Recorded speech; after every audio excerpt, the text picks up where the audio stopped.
Well, good morning, everybody. Thank you for joining us, and welcome to High School Wrestling on the Region Sports Network, presented by Team Toyota in Schererville. It's the DAC tournament, the 2021 DAC tournament. We'll explain to you our coverage here in just a moment.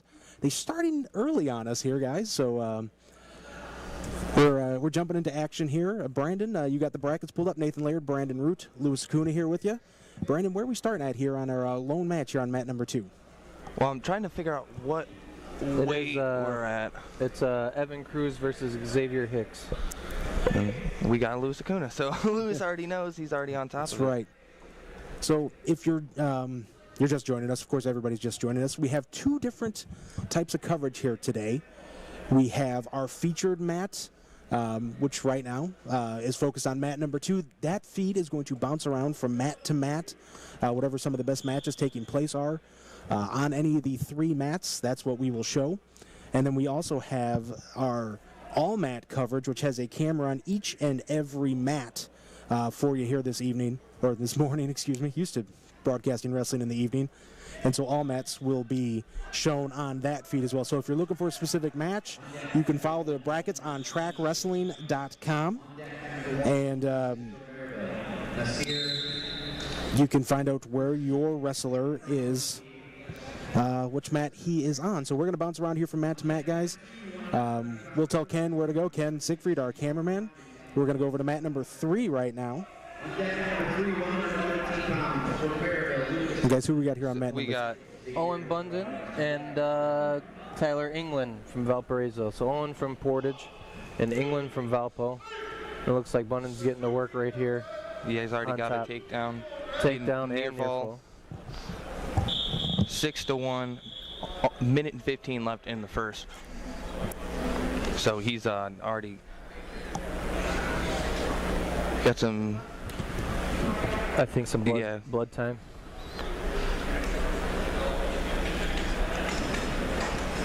Fixing his headgear up. Yes, already 6-1, not even a full minute left taken out of the first.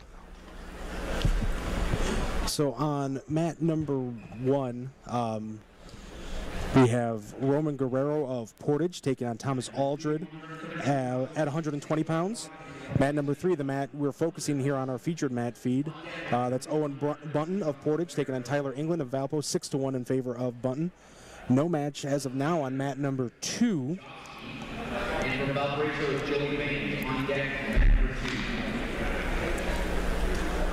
That match, we got one coming up here. We got Jordan Watkins of Michigan City taking on Hunter Helsin of Lake Central. That's at 132 pounds. Yeah, so they're bumping things around. We're going to should go pretty quick when they're doing it like this. You're going to have a lot of action real quick. Well, and for those who haven't seen or haven't been updated, guys, the Duneland Conference, 8 teams. We only got 7 here today.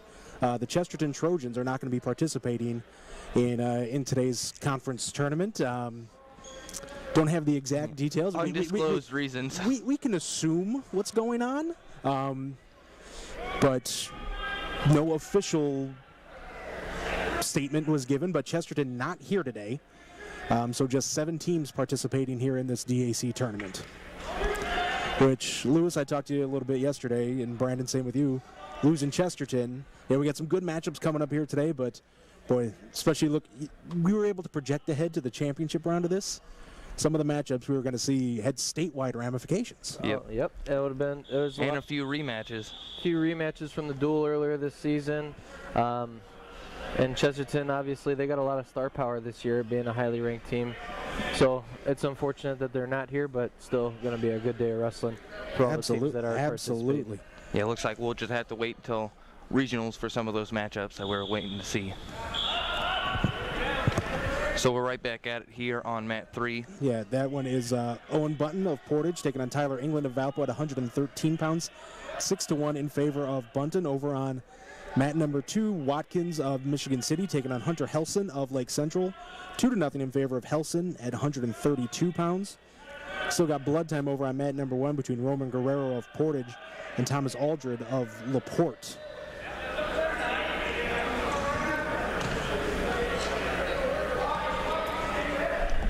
Yeah, and Owen Bunn, he's doing a great job here on mat number 3.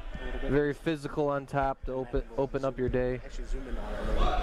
Get more back points here in the first period.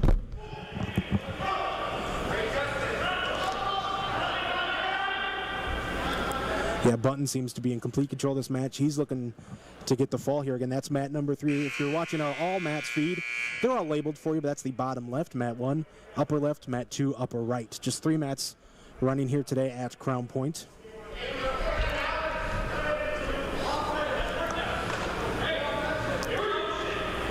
Three near fall there for Bunton. He's up 9-1 at the end of one. Ken, let's go over to mat number 2 between Jordan Watkins of Michigan City and Hunter Helsin of Lake Central. 2-0 in favor of Helsin as we start the second.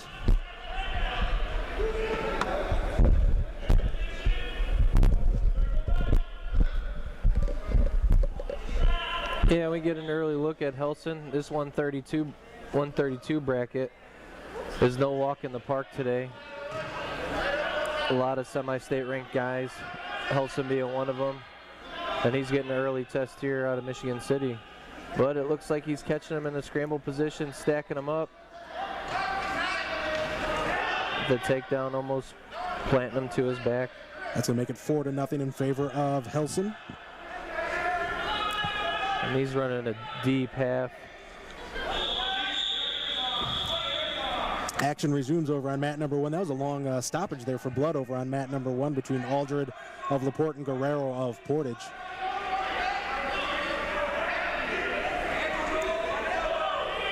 That one's 2-1 in favor of Thomas Aldred of Laporte. Still in the first. That's at 120 pounds.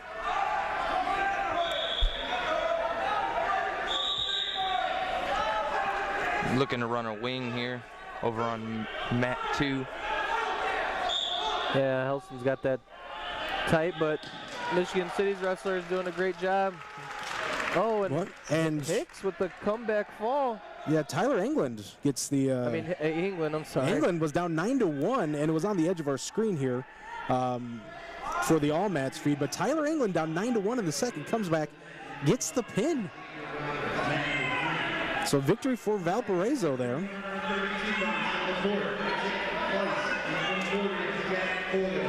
Our next match on mat number 3, we'll have that for you here in a second. Looks like a Valpo-Maryville matchup. Be mat number 3, 120. That is Lucas Clement and Xavier Roberts. Thank you very much, Brandon.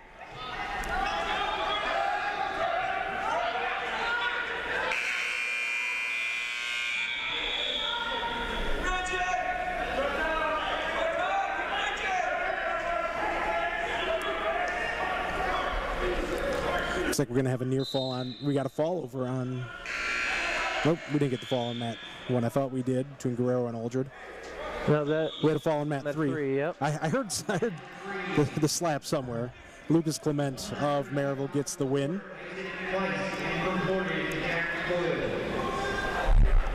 Helsin and Watkins, the match you're watching here, mat 2 if you're on our feature feed, mat 2 if you're on our all mats feed. Helsin of Lake Central up 5-3 in the third. That's at 132-pound quarterfinal round. Yeah, he's in a little bit of trouble here on bottom. So again, guys, with Chesterton being out of here today, changes that. Again, we got an early start here, but it changes the brackets pretty considerably. Not just the level of the competition here, but we're talking rounds are going to move significantly quicker than before. Yeah, they're going to move significantly quicker, and there'll be a few forfeits as well. And that projected first round matchup that you would expecting going into this weekend, changing up on you, so preparing mentally for a different guy to open up your day.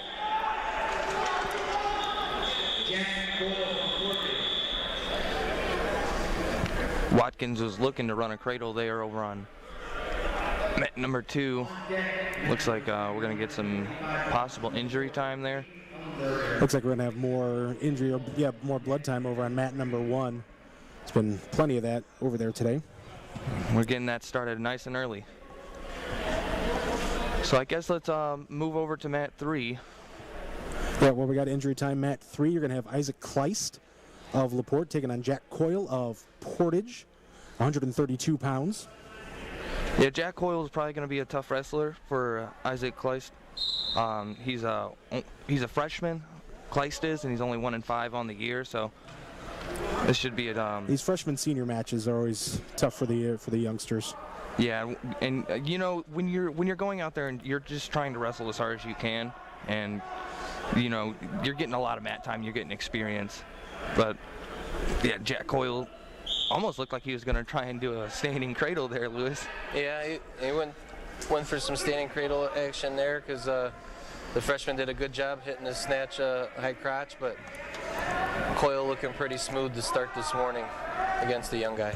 Yeah, and he's that's 2 takedowns right there within like 20 seconds, and then he's putting them to his back, sitting him. He's going to get 2 near falls as well. It's 10-3 already, 43 seconds into the match. Yeah, that's I don't know how I like the setup of that ankle pick. I'd go, you know, try to set up a little bit better, but you know, he's still going to get the takedown. He goes right to his back, and he's getting more back points here. Could try and sit him and get a fall, but yeah, that's a good job to belly over by the freshman. Oh, that's tough. All right, let's go over to see if we can get the fall here real quick, but then we're going to go to mat number 2, if we can get this fall here. The freshman's fighting hard. Yep. Kleist is doing a good job trying to belly out here.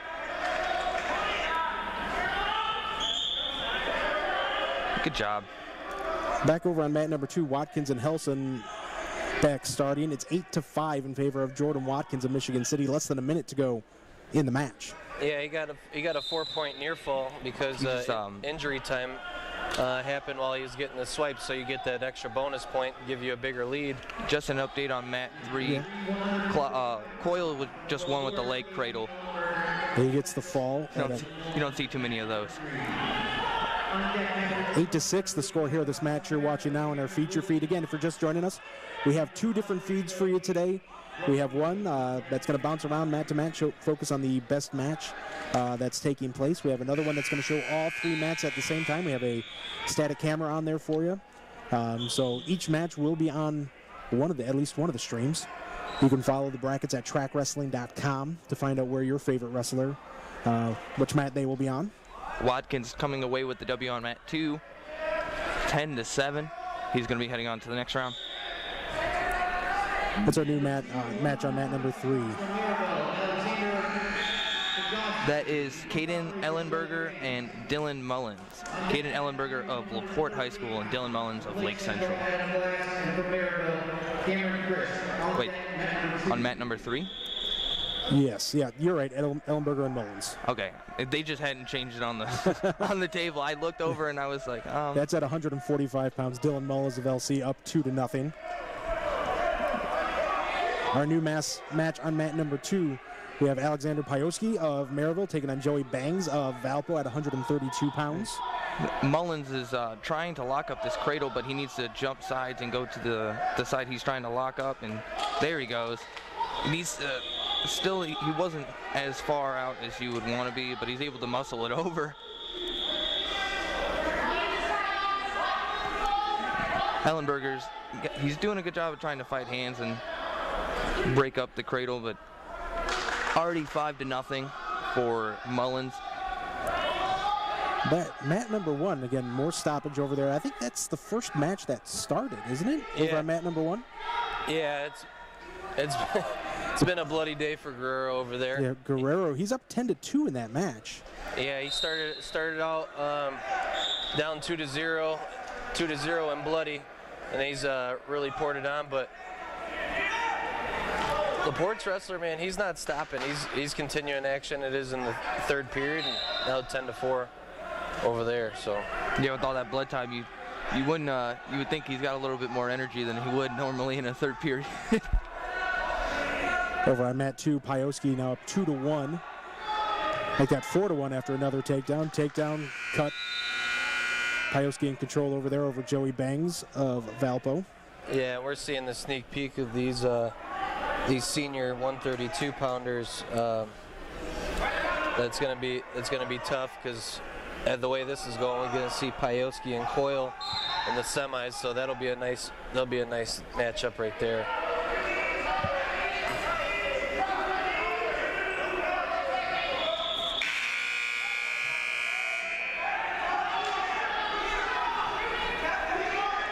And just those who don't know, if you were wondering, if Stefan Roberson was going to wrestle, he is going to receive a forfeit. So he is automatically moving on to the next round in the 132 bracket. Yeah, almost every one seed today is getting a first round forfeit due to only seven teams here this Saturday.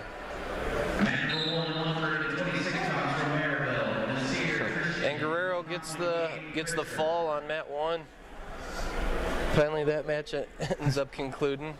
And they can finally move on to the next one. Battling all the blood. Over here on mat 3, we're still battling it out 5-0. Minute left in the second period.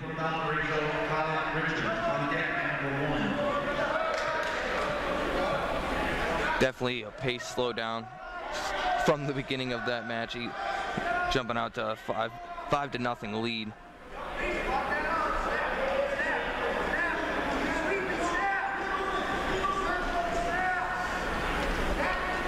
Looking to lock up another standing cradle. It's 2 takedown. That's going to be 7-0 now. And he's got him on his hip. He just needs to square out a little bit more and try and run him over his shoulder. You don't want to be sitting down on your knees here either. You want to be really trying to drive, and only short time here. You got 10 seconds. Doesn't look like he's going to be able to get him over onto his back. So we move on to now the third period on mat number 3. Ellenberger and Mullins. Mullins leading 7-0 going into the third. 138 pounds, Coyle Central, Adam Blacks, and from Maryville, Avery Chris, mat number 2. On deck, mat number 2 from Laporte.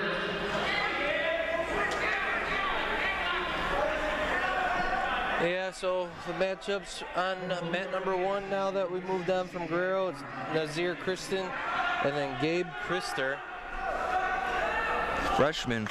Freshman versus sophomore. I believe both of them are. And on mat 1, Nazir Christian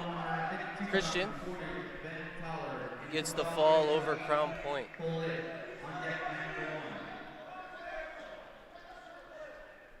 Under a minute left on mat number 3.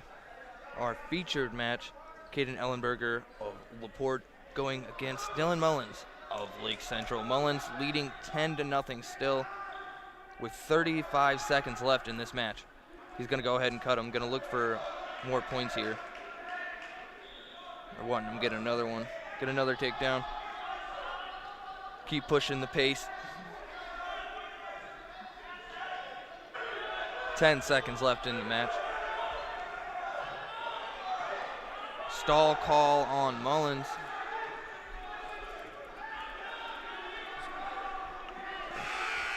We'll go ahead and switch to mat number 1. Looks like we're about to get a fall over there.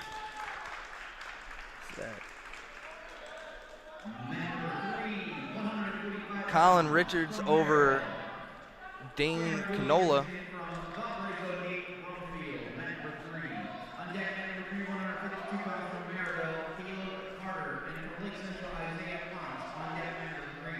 Things are moving right along here in Crown Point.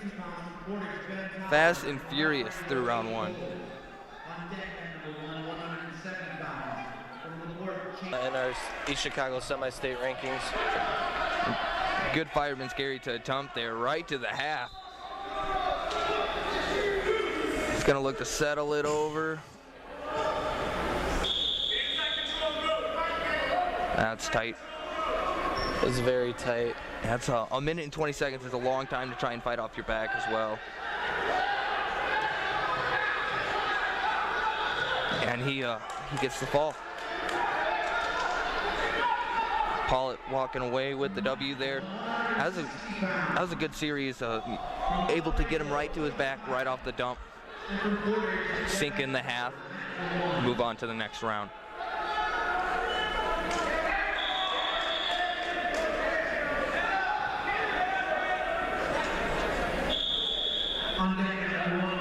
So then we can move to mat number 1.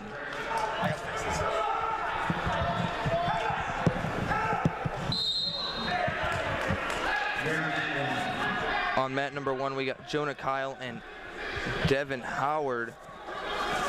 That's the next matchup on mat number 1. Mat number 2, we got a decent one between Cameron Crisp and Adam Glass, if you want to go ahead and move to that. Looks like Glass is trying to get Crisp on his back. Currently, Adam Glass down 5-8. So if he can get over and try and get some back points here.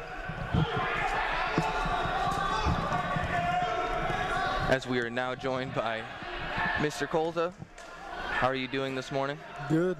The roads are bad. That is true. I don't like the snow. I left extra early just in case. Yeah, I'm a little envious of everybody that's getting to watch at home today. Didn't have to make the drive. I know a lot of people would love to see this action live, but being at home, eating breakfast and watching this would be even better. Couldn't agree more.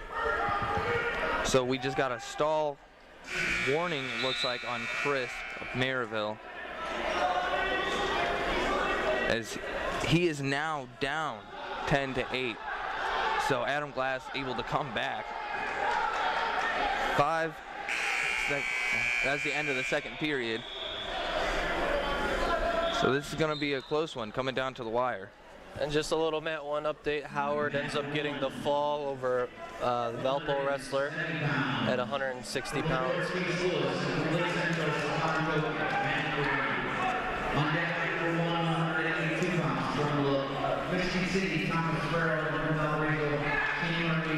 Just an update for mat number 3.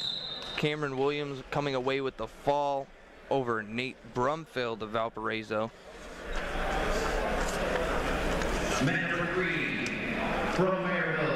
Some scoring table issues, looks like, on mat number 2.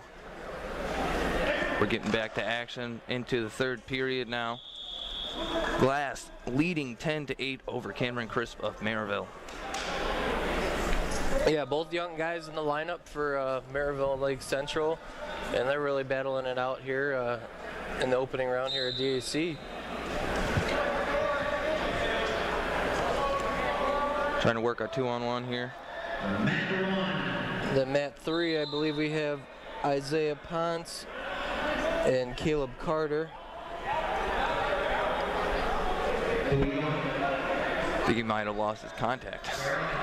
Yeah, a little eye poke situation. And Chris with the takedown over on mat 2.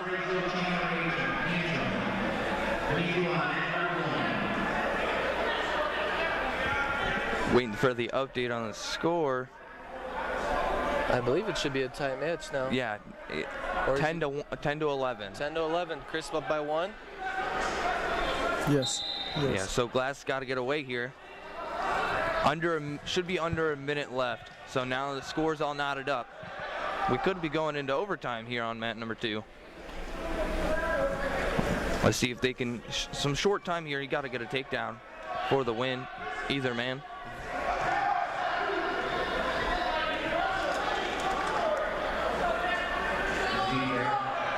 You don't want to hang out on some collar ties here though either. You want to work, try and get your takedown. He's looking, Glass trying to get a 2-on-1. Shot in on a single leg. He's getting real extended here though. Yeah, Chris defending well. Eyeing up the leg on the inside to stop the movement, gets a stalemate back up on his feet.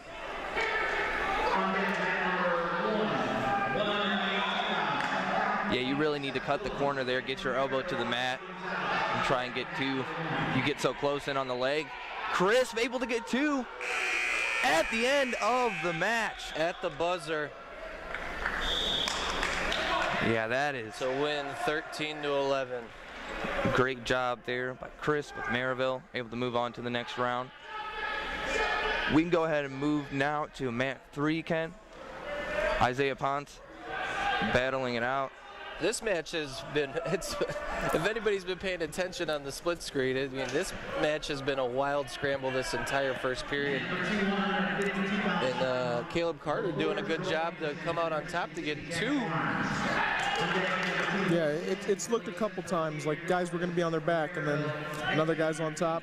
Yeah, that is an Isaiah Ponce match. He's a lot of fireworks. I haven't. I actually have yet to see him compete, to my knowledge. I don't think I've seen him wrestle before. He's really technical sound. He's just kind of puts himself in some weird situations, and a lot of 50-50 scrambles. Yeah, a lot of 50-50 scrambles. Does he have a brother? Yes. Okay. I was gonna say I've heard the name a couple times. I believe he's the younger of the 2. And then Brandon, can we get an update just who's wrestling on mat 1? On mat 1, you got Thomas Farrell of Michigan City versus Chandler Atrium of Valparaiso. Currently 0-0, battling it out at 182, 30 seconds left in the first period of that match over on mat number 1. And then Caleb Carter, though, here on mat 3 is doing a good job. He's wrestling well. He's wrestling tough. It's 4-3 here in the second period. Keeping himself in the match, looking for an upset here. And then on mat 2, I believe that is... Oh, man, he's got Ponce on his back. Oh! Look at that. Carter looking to upset Ponce. Upset early. Wow. Hey, is this another one of Maldonado's projects that ends up on the podium out of nowhere? Maybe, maybe not. Could be.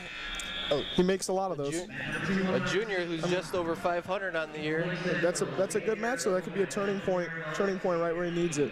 Yep. It's a good guy to beat right there. Yeah, and that's just another. I was looking over on mat number 3. It happened so fast. It was another one of those 50-50 scrambles. And yeah, that's exactly what I thought it might have been. An update on conclusion on the mat 2. We had Trey Anderson win by fall against Jack Barnes from Michigan City. And currently we're only on mat number 1, so we can go ahead and shoot over there, Ken. We got Thomas Farrell versus Chandler Atrium. Still a 0-0 match. Chandler of Valparaiso 8-1 on the year, and Farrell 5-2 freshman for Michigan City. Chandler Atrium looking headlock. Yeah, went from high crotch inside trip to his back, transition to a headlock situation here on the edge of the mat. That'll be the first points of the match as well, so that's a 5-point move right there.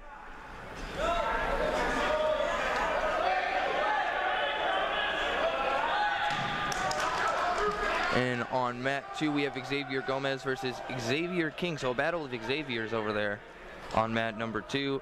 And now on mat number 3, we have Michael Lingenfelter. Hopefully I did not butcher that too bad. I apologize if I did. And Joshua Tuggle of Maryville. Michael Lingenfelter of Portage. So did he get the fall over there on mat number 1? Yep. Valparaiso wrestler with the fall on mat number 1. And now on mat number 1, we got Seth Willems of Crown Point battling against Ryan Gonzalez. Willems of Crown Point, Gonzalez of Maryville High School. We can go ahead and keep it there on mat number 1 as well. Willems only a sophomore, 11-2, one of the talented young wrestlers for Crown Point. Yep, they got a lot of young talent. Plenty to go around. You said he's a sophomore? Yes. Okay. Big sophomore. Was he in the lineup last year? Yes. He was? Yeah. Okay. I thought I'd heard the name in the lineup prior. I actually thought he was a freshman this year, though. I wasn't sure. I believe he wrestled 152 last year, so he made a big jump to get in that, to make sure he's staying in the lineup for Crown Point this year. Yeah, you got with a room like that, you got to try and find your spot. Yeah, it was with Chesterton out. That was one of the matchups too, because he's at 82, correct? Yes. I wanted to see him and Lehman was one, and then obviously, you know, the Frazier Lemley one intrigues everyone, but Streck and Bates was one I wanted to see too. Willems coming away with the fall. Just under a minute left in the first period. Also, update, Tuggle ended up getting the fall at Mat 3 over Portage.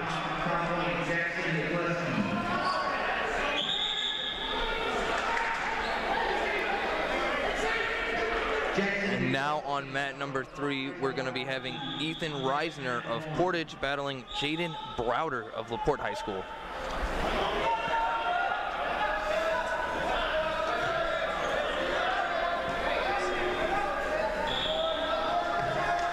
Powerful double leg there for Laporte.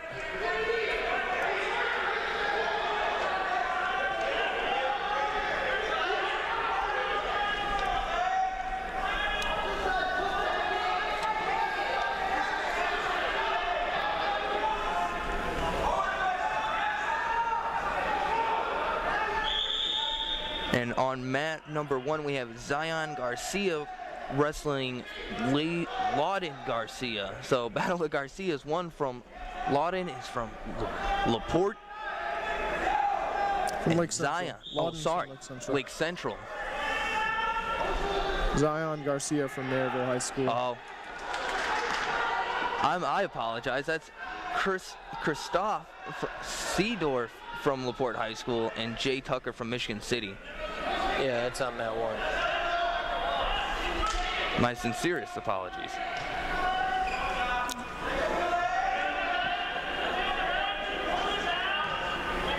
And it's currently 0-0. Under a minute left in the first period. We can go ahead and move to mat 3, Ken, where we have Ethan Reisner wrestling against Jaden Browder of Laporte. Browder leading 4-1, still in the first period. 22 seconds left. He just got the fall. Oh, we did get the fall. I looked down at my phone just for a second.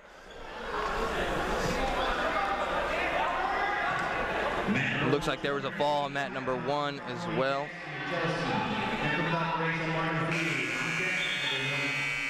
Things moving quick. Yeah, lots of pins. Yeah, lots of pins in this opening round. Probably not as much next round on the semis. We're already in the heavyweights over on mat number 1.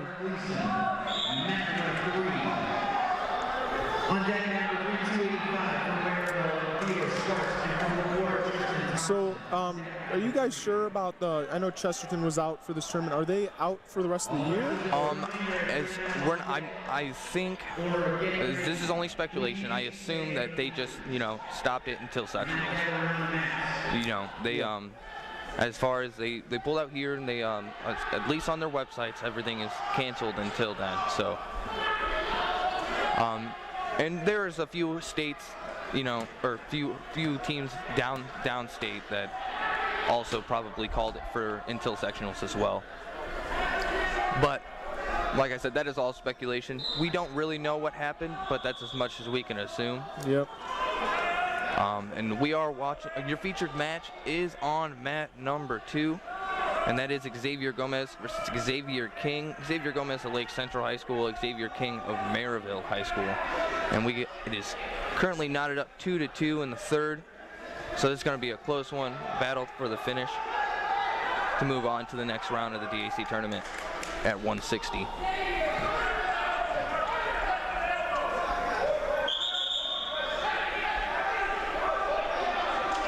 Yeah, it's just some match updates on mat 1. We have Jackson Yagelski of Crown Point and Martin Flute of Valparaiso High School wrestling 285. And Just got the fall. Gets the fall. Mat 3, we got Dusek versus Gleeson at 220. And that match is 0-0. Got the little guys coming back out here.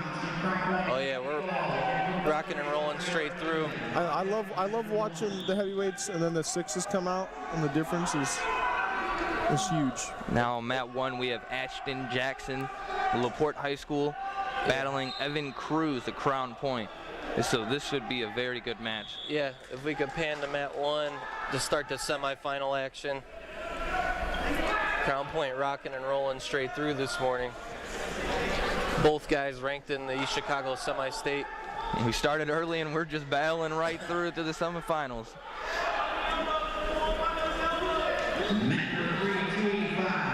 A lot of high-level hand fighting here, 30 seconds in. Cruz got some decent head position here, but Ashton Jackson keep got a mat 2 still, Xavier Gomez and Xavier King. That match is 2-2 in overtime with 20 seconds left in the first sudden victory overtime. And then on mat 3 we have Theodore Sparks versus Tristan Thompson at heavyweight, finishing out round number 1 on mat 3. Go back to action on mat 1, 0-0, end to 1. Yeah, like I said, I feel like this will be a low-scoring match. I don't expect too many fireworks in this one. Just a current update on the team score. Crown Point, 76 points. Valparaiso, 73 points. Lake Central, 67 points. Maryville, 61 points. Portage, 5th, 55 points. Laporte, 47. Michigan City with 11. And 106 pounds. minute and 40 seconds left in the second period.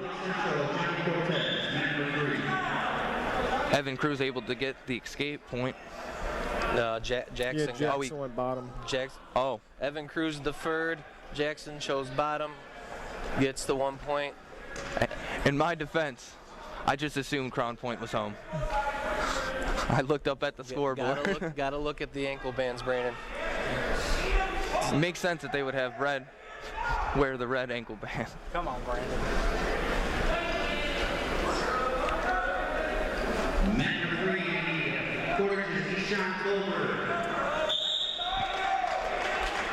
It seems as if both guys are getting to it. They either get to a tie and aren't getting the head position, or they're getting head position and don't have a proper tie for the position. So just got to put something together here. The good old forehead to forehead.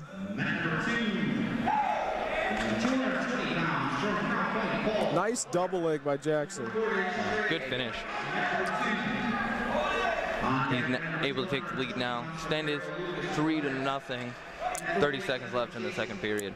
Yeah, Cruz here, he needs to get his head up, get to his feet and look for one. Got 20 to go. Yeah, you got short time. You need to sprint, able to get up, build your base. And we'll have, on mat 3, we'll have Tolbert and Cortez coming up. I think that'll be a good one too. Yeah, we see the youngster from Portage facing a seasoned vet in Cortez, a state qualifier last year. Big match for both guys. Cortez, a junior at 106. Can he do one more year? One more year at 6? We'll see. I like Tolbert a lot, watching him at the Portage duels. So heading to the third with Jackson and Cruz. Update on mat number 2, we got Paul Clark, Crown Point, wrestling Trey White of Portage High School. That is in the first period.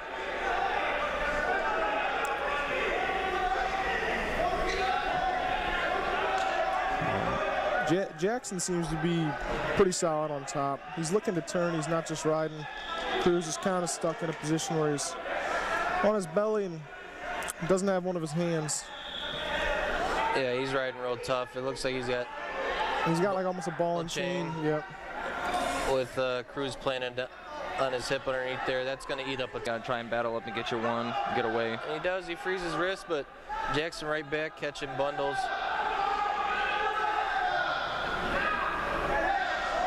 update for mat number 3.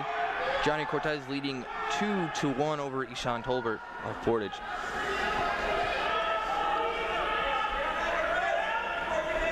And then score update on 2. I believe Trey White's leading. Which Clark brother is that? Paul Clark. Paul Clark, 2-1. And Ashton Jackson still up 3-0 in the 3rd period. 40 seconds left in this match.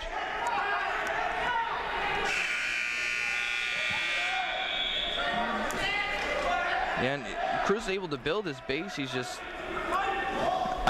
Jackson's got a lot of pressure on top. Oh yeah, he's smothering on top. He's now in on leg ride with short time, about 20 seconds left. Usually when you have 2 boots in and there's 20 seconds on the clock, you could, it's what the stalemate called there. Kind of veteran official Ray Pettit's going to call a stalemate there. Gives Cruz some life.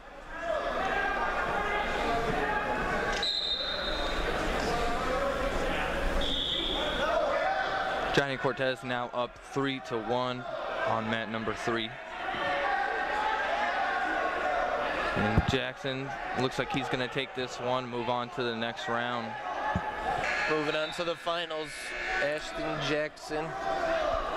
I keep wanting to say Action Jackson. Action Jackson. He looked good though. I would have liked to see him open up a little more. I think he could have scored. That double was really nice, and he put together a really good ride.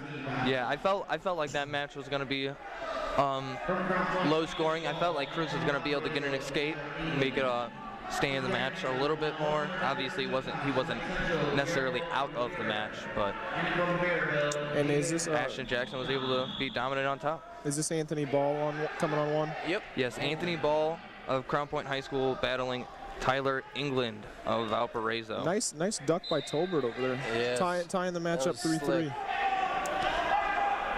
3-3 in the 2nd period there on mat 3. Yeah, under a minute left over there in the 2nd. Still time over there.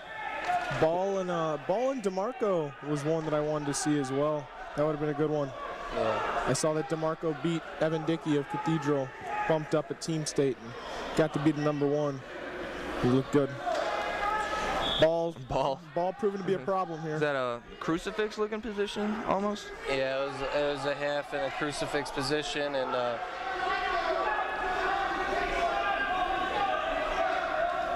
I mean he's just a problem for people at 113 because he has the length of probably somebody that should be up in the 130 pound bracket. So yeah, he's definitely looking So tough. if you start rolling around with Anthony Ball, you usually end up getting put on your back because he can cover a lot of ground on you on the mat.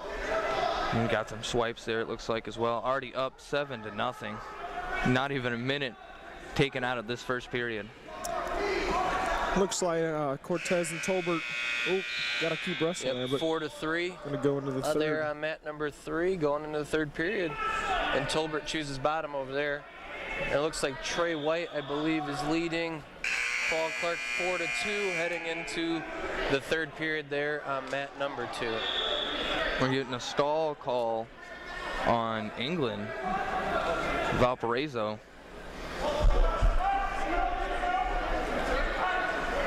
I always felt like that's such a weird call when you're down and you're getting ridden out like that, and they get hit with stalling. Yeah, I think a lot of it is guys are working. I'm sure Ball's got he's looking for bonus escape too. Yep. You gotta show the intention to escape, not just survive on bottom for officials. And I know that's a point of emphasis. So you're gonna get hit with stalling a lot more these days on bottom than years past.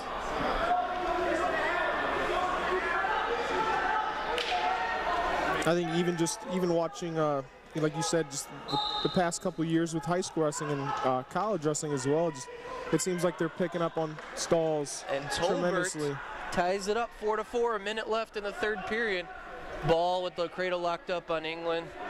Yeah, if you want, Ken, you can pan over to mat 3. That one's gonna be photo finish here. Nice shot. Nice shot. Wow, Good great hip defense for Tolbert. Showing guts from the freshman, but Cortez is attacking. And you don't want to be, you got to circle in here. You don't want to get hit for stalling or anything. No, not this late in the match.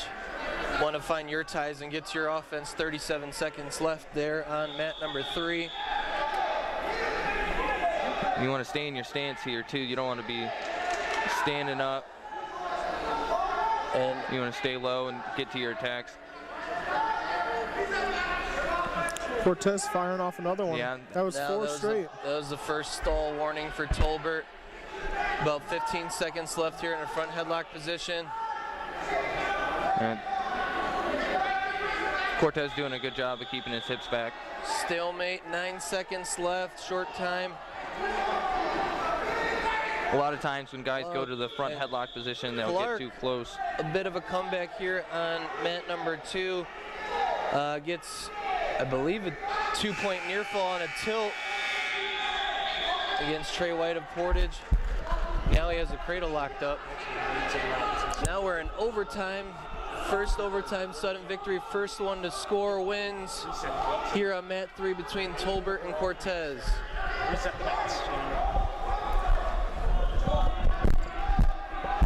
I was just about to say Cortez looked like he was feeling good, and then calls for an injury time. I think he might have to throw up. Ooh. Oh, this has happened before, actually. I've seen him have to throw up. And just another update on mat 2. We're actually still in the quarterfinals over there. Yep, the big guys taking their time. Yep, it's 4-4 with 10 seconds left in the third period. And then on mat number 1, we're at 113. Anthony Ball up 10-0. And we're back to action here Nice on mat shot 3. by Cortez and good defense again. Oh, right to his back, Cortez. Nothing yet. And 2-point takedown. I mean, he got to that double a couple times and looked good, and Tolbert was fighting hard, but powered through. Johnny Cortez able to come away with the overtime victory on mat number 3. Yeah, my only advice to that young man, Tolbert, is you got to find a way to get to your offense first. Yeah, you can't. When it gets to those, you know, deep water rounds like that in the third period, you really got to stay focused on getting your offense. Yep, and it's overtime on mat 2 between White and Clark. We can go ahead and, yeah, pan over to that one. We'll get the finish to that match. White pushing Clark to the edge here. Yeah, in the seatbelt position. And then, oh, but Clark rolls through with the throw. Looking to get the fall. Looking to get the fall in overtime. And he's going to come away with the win. Paul Clark with the big W for Crown Point. The comeback victory against Trey White. And then on mat 3, we got in the semis, Logan Frazier versus Roman Guerrero. And that was still a quarterfinal match for anyone who wanted to know. Frazier getting to work quick. Yeah, he's a hammer on top. Another fall for Crown Point. And Anthony Ball ends up with the victory on mat 1. I believe that was a win for Crown Point, win for Crown Point, and a win for Crown Point in all 3 mats right in a row. Yeah, that's a way you want to. On mat 2, finish in that 30-second sequence. We start the semifinals finally on mat 2. We have Lucas Clement of Maryville already getting some back swipes over Chase Kasparik, freshman for Lake Central. And then on mat number 1, we have Rivera of Lake Central High School wrestling David Maldonado of Maryville High School. And on mat 3, we're going to have Stefan Vitello of Valparaiso wrestling Nasir Christian of Maryville High School. We are now all in the semifinal on all mats now. Rivera impressed me when I saw him, and excited to see Rivera wrestling again. I see that he had 2 losses. He's wrestling Maldonado, you said? Yes. Yeah. David Maldonado. We can go ahead and go to mat number 1. That should be that's when we saw him at Hobart. He was wrestling 106 pounds. Should be a tough match there on mat number 1. Now he swapped him and Cortez. Johnny Cortez, yeah. There's probably a wrestle off, I'd imagine, for that 106 spot. Yep. sure he didn't just give it to him. No. Yeah, Rivera, freshman, 15-2 on the year. Maldonado, only a sophomore, 12-6. So both underclassmen here battling to get to the finals of the DAC. Clement looking for a fall here on 2, and then Vitello, returning state qualifier for Valpo, has a cradle locked up against Nazir Christian Maryville, looking to get a fall. Clement able to get the fall over on mat number 2. Mat number 2, 126 pounds. 40 seconds left on mat number 1 in the first period, still 0-0. Maldonado looking to get a takedown. He just needs to get farther behind Rivera. He's prior to that takedown, he was making Rivera extremely uncomfortable, trying to jack him up, put him in uncomfortable positions. You don't see too many 13s jacking guys up looking for throws or foot sweeps. But I think David Maldonado has a little help from his dad. I was gonna say the last name, I'm sure. Maldonado and foot sweeps go hand in hand. I've been in the room. I've seen them firsthand. He's dangerous with them. 2-1 going into the second period here on mat 1. Maldonado leading. I could never get the foot sweeps down. Not too savvy, I guess. Now that I'm an old man, I kind of can. I understand It comes with age. Comes with age. Yeah, you gotta. And a little bit more horsepower than than being a high school kid. Rivera doing a good job getting to his feet. Fighting hands, got to turn around real quick. Great job to get his one. 2-2, all knotted up now in the second period. Minute and 30 seconds left. Is that Vitello? He just got the fall? Yep, Stefan Vitello for Valpo just got the fall for Nazir Christian. Update for mat 2, we got CJ Briner of Lake Central wrestling Jackson Haig of Laporte. Yeah, Maldonado. And that is at 126. Pancake to the back for Maldonado. Then mat 3, we have some potential fireworks here. We got Coyle versus Payoski. I like that. Coyle, I believe he only has 2 losses on the year. Yep. One being to Mendez, I know. And then the other one being to Maldonado still trying to get this Freeman, I ball. believe, from Evansville, Mater Dei. Okay. Aren't bad losses at all? No. Coach Maldonado's screaming at him, telling him to pull him inside, pull him inside, pull him inside. And the fall for David Maldonado on mat number 1. And that is at 113 pounds. David Maldonado moving to the finals of the DAC at 113. And if we could pan to mat 3. And what year is Coyle? Senior. Okay, he is. Did he went down in weight? Yes, he went down from 138. Okay. A lot of the Portage guys had started out up a weight. As we've seen in plenty of dual meets throughout this year, guys coming down to their natural weight. And Payoski with the body lock. He's going to have to try and pull him into the circle here. Called out of bounds. That's big to get that 4-point cushion quick. And Payoski needs to stay on the attack, keep looking for turns. Yeah. Coyle, where was Coyle from? Illinois. Okay, I thought so. So we're a minute left in the first period of this semifinal 132-pound match. Nice return. Yeah, good mat return. Now Payoski looking for this bar arm. Probably going to try to put it on Coyle's back. Yeah, he's running a wing over there, stacking him over the top. That's wing on one side, half on the other, gets the fall. That's his go-to on top.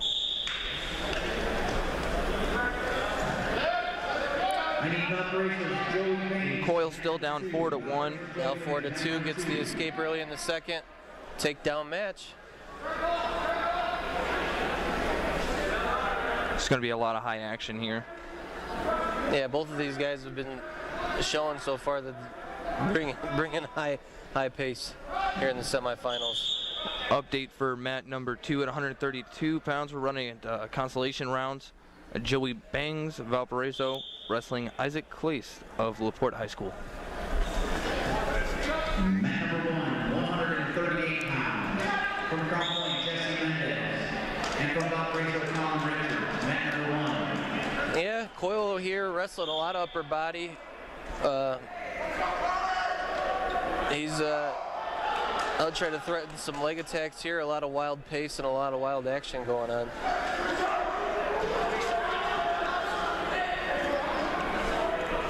Over on mat number 1, we're going to have Jesse Mendez battling out with Colin Richards of Valparaiso High School. That's it's going to be a tough match for Richards of Valparaiso. He's only a sophomore, wrestling one of the best wrestlers at his weight in the country. Yeah. And then an update. I believe they might have skipped over the consolation. They jumped to consolation a little bit too early, I think. So you got Javin Estrada over there.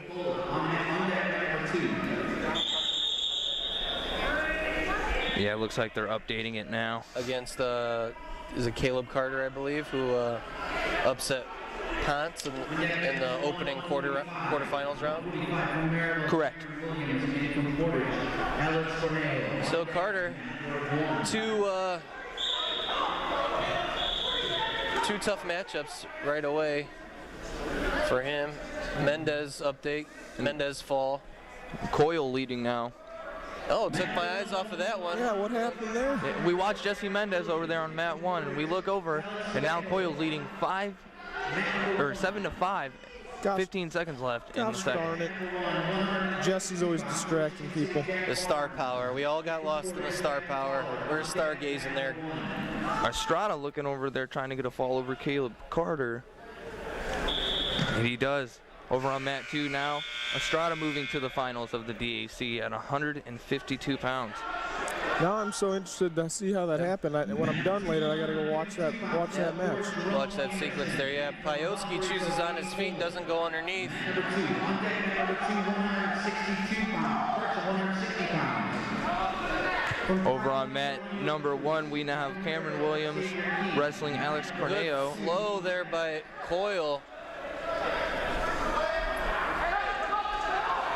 And now he's up 9 to 5 here in the third period. Locked up a near side cradle. He's running it. Wow, he's really trying to push it now. Getting 2 knees behind the foot. That's not a comfortable position on bottom. And then on mat 1, we have Alex Cornejo versus Cameron Williams. Cornejo jumping out to an early 2-0 lead. And it looks like Williams might have a shoulder injury. And that is at 145 pounds in the semifinal round. On mat number 2, we have Trey Anderson of Laporte High School wrestling Aiden Pollitt of Valparaiso at 152 pounds, and that is also in the semifinal round. Yeah, mat 2. We're going to pan over to mat 2. We'll still provide you updates for the finish on Coyle and Payoski. We got 2 seniors wrestling on mat number 2. We got Pollitt and Anderson. These guys are very familiar with each other, wrestling quite a bit last year as well.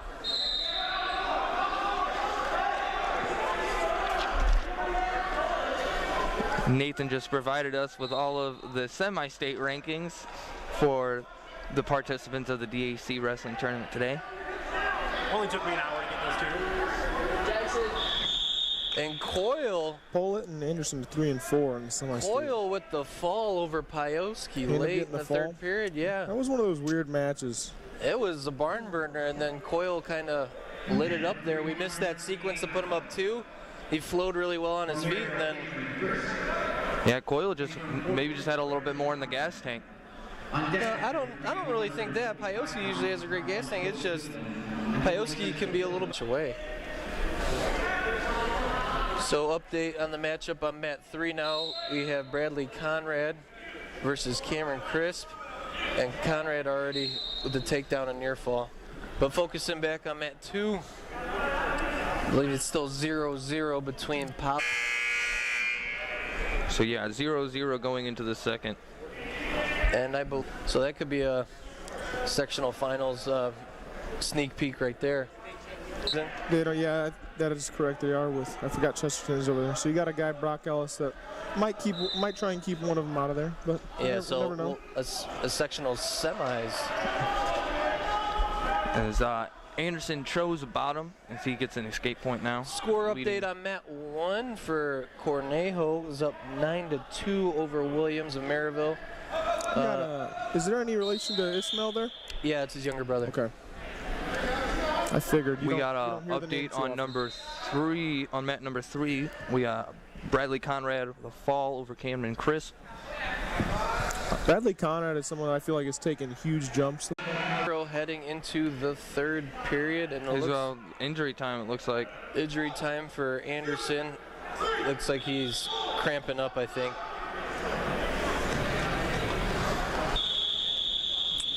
I wish Home Conference back in the day, I believe they were. Yeah. Yeah. They were in this conference and Lake Central wasn't. So they switched places. Darn Lake Central. From Laporte, Chase Lewis, and from Valpo, Dylan. Good win. I'm not sure if he got the. I believe he got the fall. Okay, I wasn't sure if he got a technical fall or if he got the fall, because last time I looked, he was up 9-1. So either way, he was pretty dominant. He looked good. Yeah, good win for a good win. He's gonna go to the finals at DAC now. Just a little pun there, Brandon. Good win. Good Nice win for good win.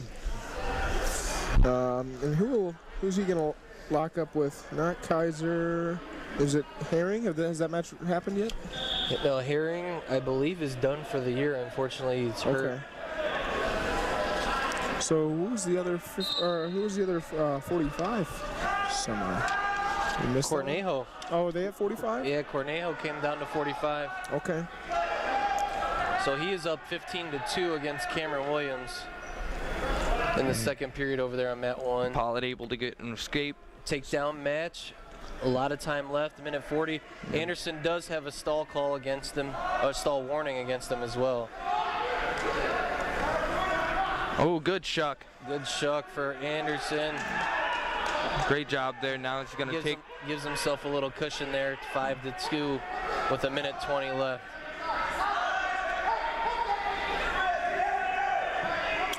Yeah, that's good high energy there. You want to stay circling on top, and as soon as he follows, you can just kind of throw him by there. Yeah, that's what I like to call a hustle position, that front headlock. And Powlett hipping over. He kind of baited Anderson into thinking he can just power him over to his back. The two-point reversal, so it's 5-4 with just under a minute left. He's got a leg figure 4. I would imagine he's going to cut him, though. I was going to say, do you try and get a turn here, or you cut him? It looks like Valparaiso is going to cut him. So 6-4, Anderson's leading. If I know one thing, Pollett's going to just keep coming forward. Yeah, Anderson already has that stall warning against him, so he needs to. He was savvy there to show a little shot attempt. He's holding on to that arm, but Pollett in on a single, split in the middle almost. You got to pop your head through. You got to be strong here and pop. And you don't want to be on your butt either. You do not want to be on your butt, but now he kind of gets himself into a winnable position on the edge here with 15 seconds left. He needs to pop his head out. He's going to slip his head out. You got to dig your hand. He's got real short time here. 10 seconds. And he gets 2 with 7 seconds left to tie it up at 6-6. Wow. Pollett wrestling. There's a lot of momentum heading into this. Overtime. Free wrestling on mat 2. Anderson doesn't know what's going on. Hey, if I could give any advice, you give up. You did not get through there. You got to get back on the line. You got to get to work. Right. Anderson's a good wrestler. Needs to not worry about. Yeah, you can't be focused on. Yep, you got to be focusing on wrestling. You can't be worried about what the referee's going to call. Takes a distance doubling.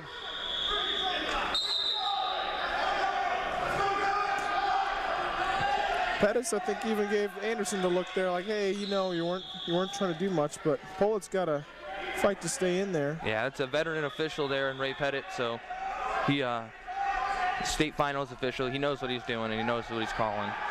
And then a little semifinal update here on mat number 3. We have Chase Lewis versus Dylan Kwiatkowski. Kwiatkowski up 2-0 and getting near fall on mat 3 in the semifinals matchup right there. Is that the Cornejo match finally coming into an end over there? Yes, I believe it looks like it might have been a technical. Yep, technical 17-2, Cornejo of Portage coming away with the W in the semifinals, moving to the finals of the DAC at 145 pounds. Wow. Nothing yet. Scramble City, and he reverses it to his back with the fall.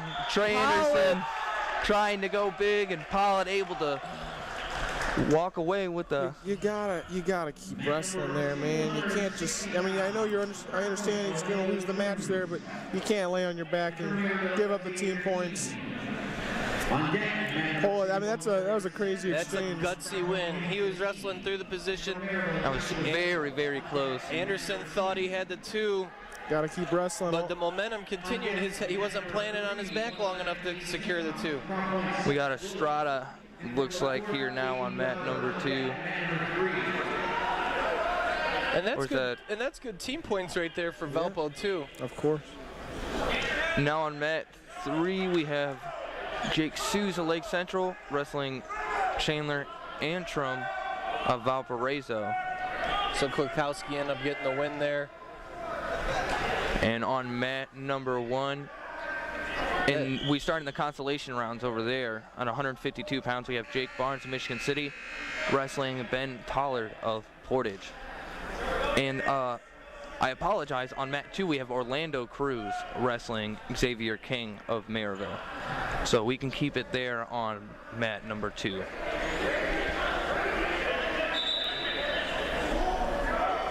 Orlando Cruz out to a quick 4-1 lead.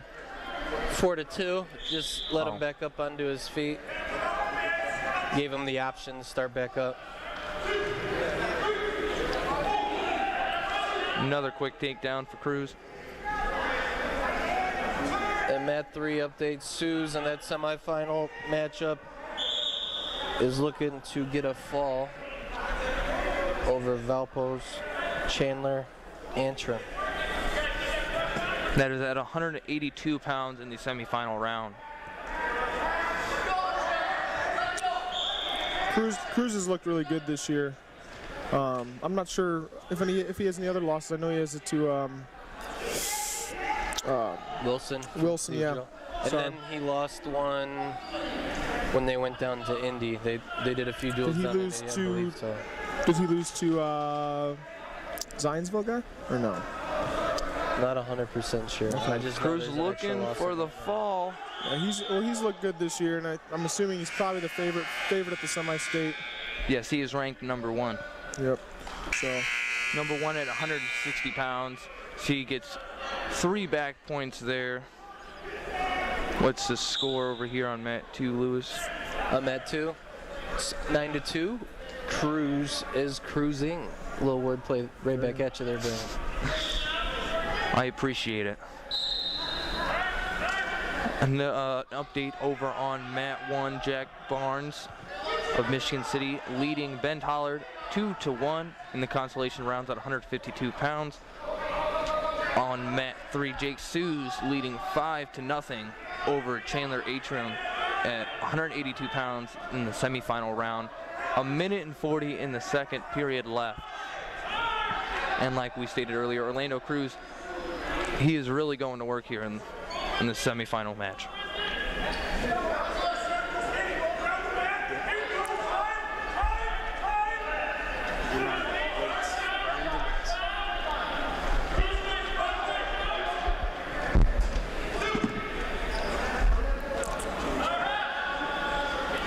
Yeah, right now it's just like clockwork for Orlando Cruz, up 14-3 here in the second period. Yeah, this is a tough match for Xavier King. He's only 5-9 on the year, wrestling super sophomore in Orlando Cruz. Yep, Cruz is tough, man. Can prove to be trouble in the state series.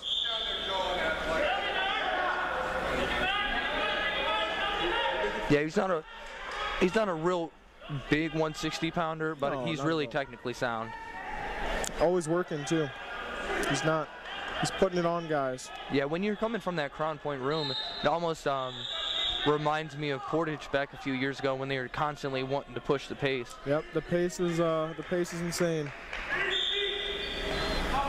Yeah, it's just a staple. I mean, it rotates on just who kind of got the hot hand for that team in those set of years. But I mean, when you're a high-level wrestler, usually, I mean, your coaches are telling you want that pace high, really wearing guys out. Nice. Cruz front headlock to the knee pick, right to his back. So fluent with it.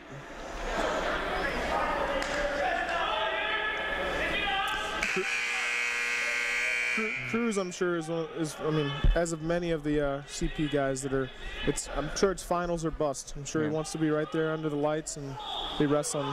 Very well could do it at 60. Yep, and he secures the technical fall, 19-4. As he moves to the final at 160 pounds. We can go ahead and move now to mat number. We're staying on mat 2? Yeah. All right, stay on mat 2. Tatini.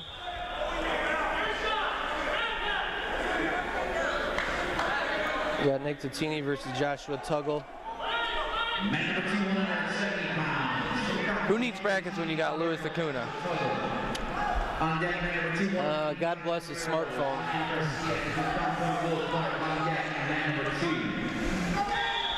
I wish I could take credit for that, but. And we are in the 170-pound semifinal match, and it's Nick Tatini, like you said, Louis, battling Joshua Tuggle of Maryville High School. Tuggle only 8-8 on the year. And a big possible change of events here on mat number 3. Zeus was up 15-4, and he gets caught in a headlock. Yeah, he's got a ton of time to try and get off his back. He's starting to find his belly. Oh, and he gets out. Oh, survives that's a painful the scare. spot too. Survives the scare there. Now he's up, I believe, 17-9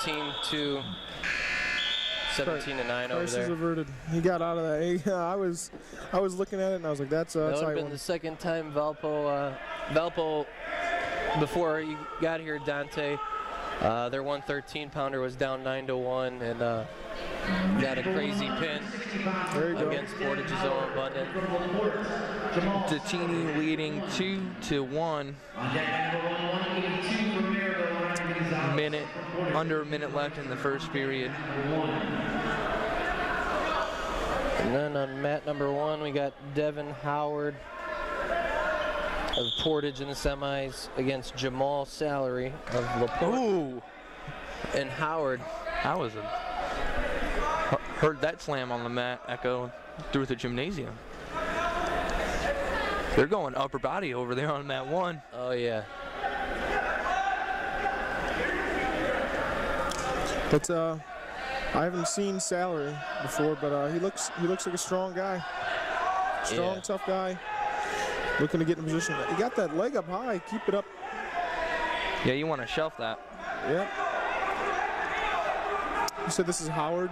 Yeah, Devin Howard from Portage. He hasn't got much action this year. He battling some injuries early.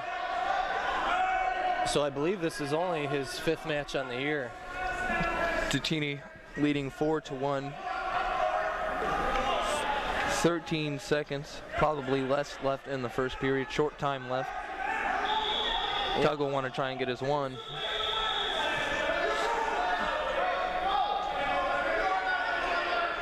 Update over there on mat number 1. Devin Howard down 3-2 over with Jamal Salary. 160 pounds in the semifinal round. Winner goes to the finals. Wrestles Orlando Cruz. Yep. So whoever wins is going to have a tough battle in the finals at 160. Yeah. And Tatini here on mat 2, exploding right away. Nice switch. Switching right into a double leg for himself. Looking to go Turk.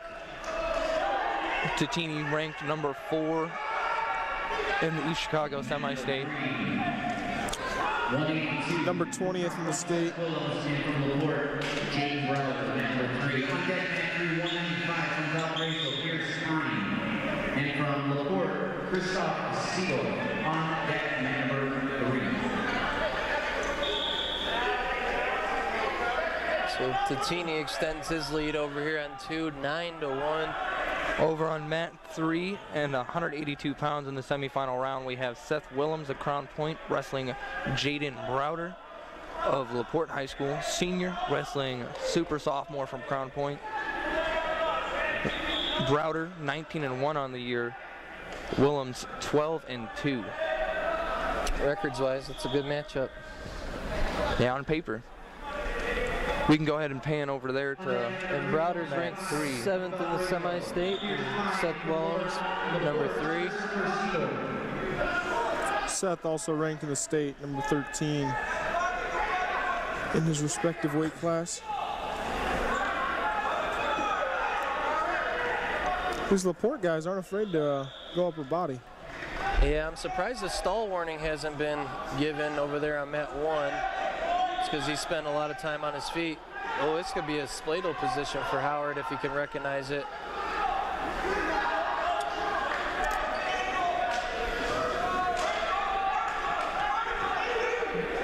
Yeah, over on mat 1. Salary still leading 3-2 in the second. Now 3-3. Howard gets his one. Still 0-0 here on mat 3 with Willems and Browder. Salary just hit a nice slide by. Yeah. As he extends it now 5-3. Minute left in the second period. And a little update on mat 2. Tatini still winning 9-1 starting the third period.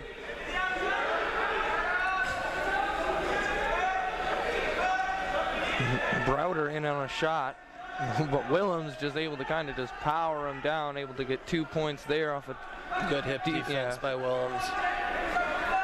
And he's going for legs and power halves right away. Yeah, once you start reaching 160 and up to start seeing people put legs in, it's some guys don't know how to defend it. It gets real tough and really wears them out. Yeah, you're just carrying a lot of weight on that lower back with all that pressure, that hip pressure of some good leg riders, especially if you're leg riding at 182. Over on mat 2, Nick Tatini still leading 9-1, 170-pound semifinal match. Going into the third period over on mat number 1, Salary still in the lead 5-3. 160-pound semifinal match. Willems creating a scramble situation, almost puts himself in trouble though. Yeah, he's reaching back there. Browder's caught his arm. Browder's getting back points. Looking for the fall. Wow. And he gets it. That's a guy that you got to watch for. And Browder moving to the finals. And now you can move to mat number 1. We got a close match there in the third period. Salary in down position here on his belly. He is leading 5-3, but you don't want to get hit with any stall calls here. Laporte's look pretty good. Yeah, they're having a good showing. They seem to be building too. They're getting better and better, it looks like. Quite a few wrestlers in the semifinals. I wonder if Willems and Browder wrestled it. I didn't get to see the dual results because I know Laporte and Crown Point opened against each other this year, so I wonder if that was a rematch and shown by the excitement of Browder. And I mean, it's a big win for him. Yeah, just beat the number, I believe he was 13th ranked at the weight. Or did maybe I was. Willems is, 13. He's ranked 13 in the state at 182 pounds. Yeah, and Browder's not ranked. He's number 7 in the semi-state. Probably ranked now. Probably crack in there.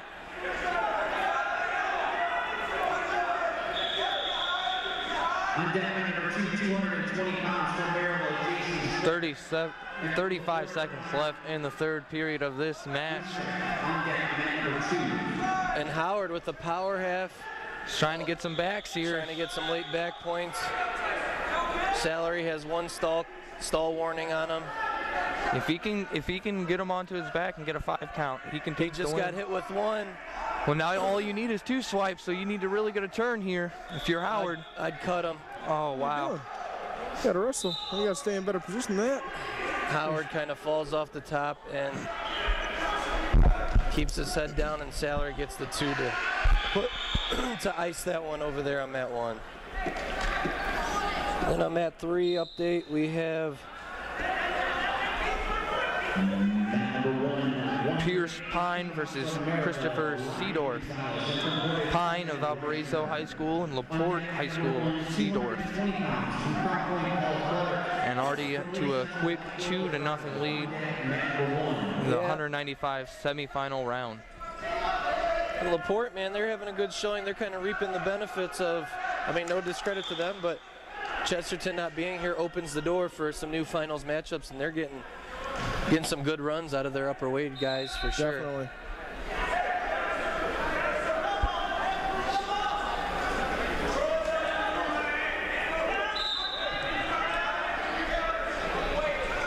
So we'll go ahead and we can go to mat number 3, Ken. We got a 2-1 match, second period. Seedorf, sophomore, 1-2 on the year. Pine, junior, 10-3. So this is a pretty close match, for at least, you know, as one-sided as it looks on paper. Yeah, and then just a little score update for you. Mat number 2, that semifinal bout at 195 pounds. Will Clark is leading Zion Garcia 4-3 to close out the first period. And then Consi round update on mat 1. Ryan Gonzalez up 2-0 on Ethan Reisner of Portage.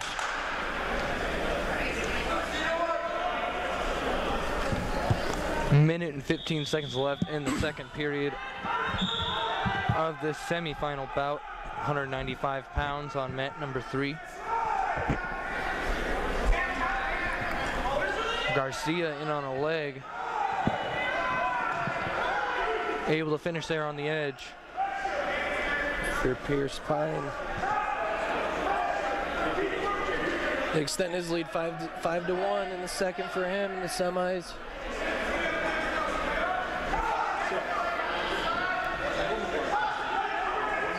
Will Clark leading 6-3 on mat 2.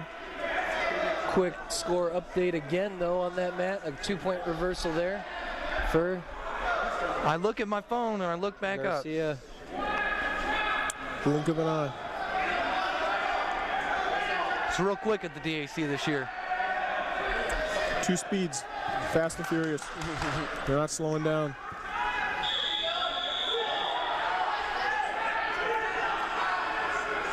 Pine looked like he was going to try and run a wing there, but Seedorf still, you know, at his base, and you know, you never want to skip steps. You want to break him down first. And Seedorf reaching back, and that's not something you want to do either.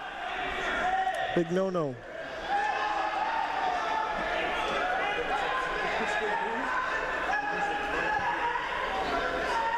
Is that Reisner from Portage? Or? Yeah, Reisner. They're looking for a fall. Looking for a fall. It'll come from behind victory for himself and the Consies over there. Yeah, currently down 5-2 over on mat 1. 20 seconds left in the second period. Don't want to give up 2 here. Don't. That's and then not he gets reversed to his back. Gonzalez able to get off his back and then reverse, get 2, and put Reisner now on his back. I jinxed him. Yeah, and score update, Clark. Wow. Clark with the little body lock action straight to Garcia's back.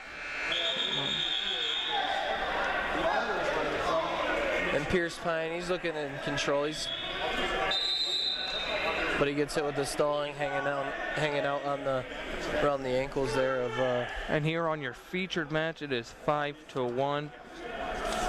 Minute 19 seconds left in this match.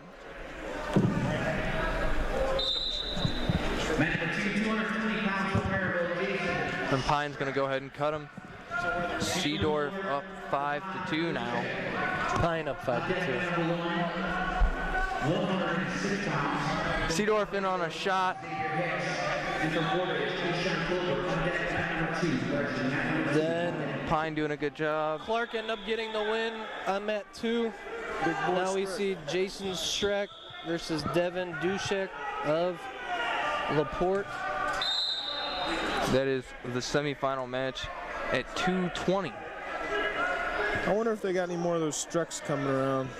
I think he's the last one. Yeah, I do believe he is last. I'm sure the region will be happy that there are no more Strecks coming in at the heavy. Yeah, I was going to say the upper weights. Bittersweet. Bittersweet indeed. He's actually one of the ones that wasn't huge right away. He eventually got up there. But a long lineage. There's going to be a lineage of Streck upperweights that did some damage in Indiana. Pine still up 5-2 with short time left. Looking to punch his ticket into the finals. Over on mat 1 in the consolation rounds at 182 pounds, Gonzalez of Maryville High School leading 10-5 over Reisner of Portage. 38 seconds left in that match. With the fall on 2 to get himself into the finals. Man number 2, 106 pounds, from Valpo, Xavier, Helsin, Portage, Chandler.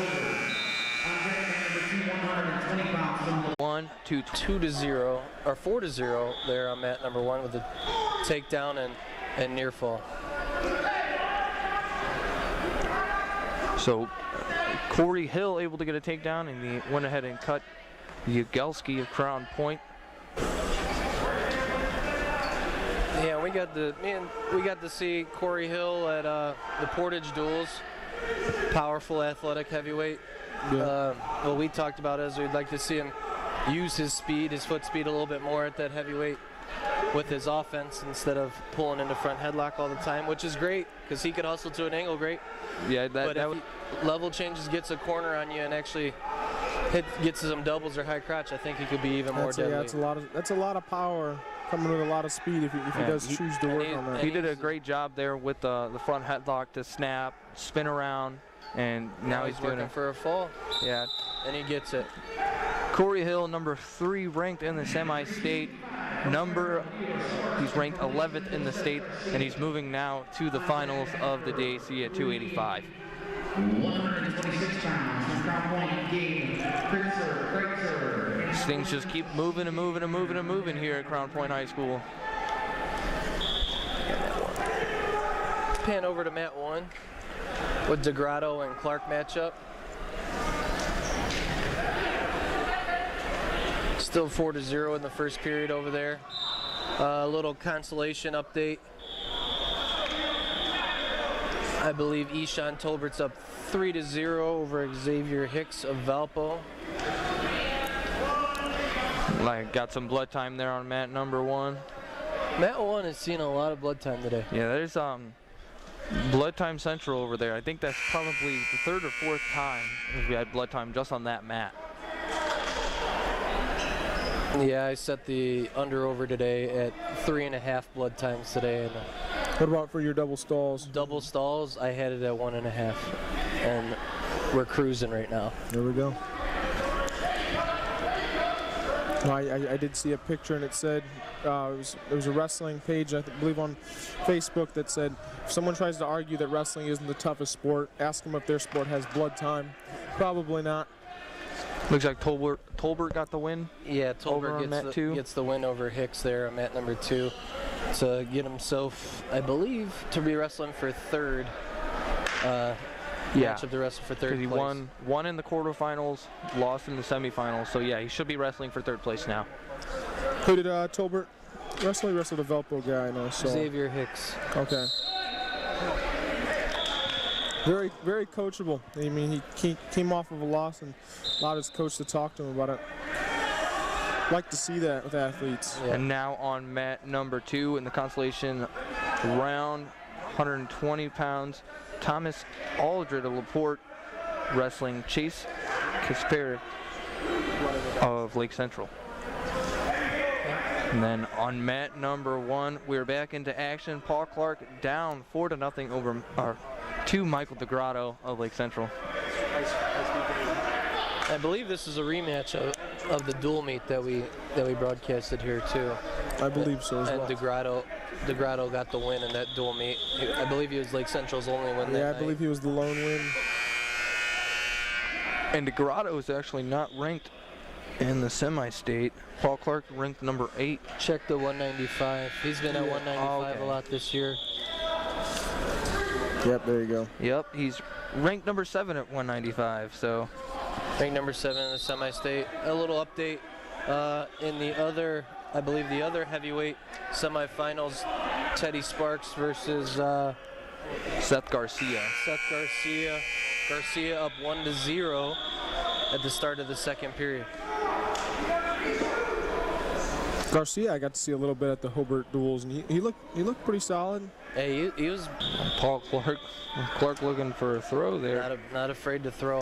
Teddy Sparks, it's a new name for me. I haven't not too familiar with him. State ranked, it looks like. Ranked 14 in the state. Good takedown over on mat number 2. Yeah, he Right to his back. got a little info on him when Maryville dueled here against Crown Point by our good friend of the program, Mike Reiser. He was a freshman, sophomore state placer last year.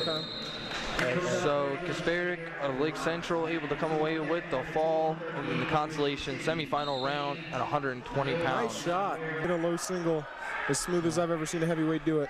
Sparks takes the lead now. And Oh, wait. still 4-0 over there for DeGrotto, leading Clark here with 40 seconds left in the second period. Double stall. Double stall, that's the first one. You better start getting worried about that. I am now.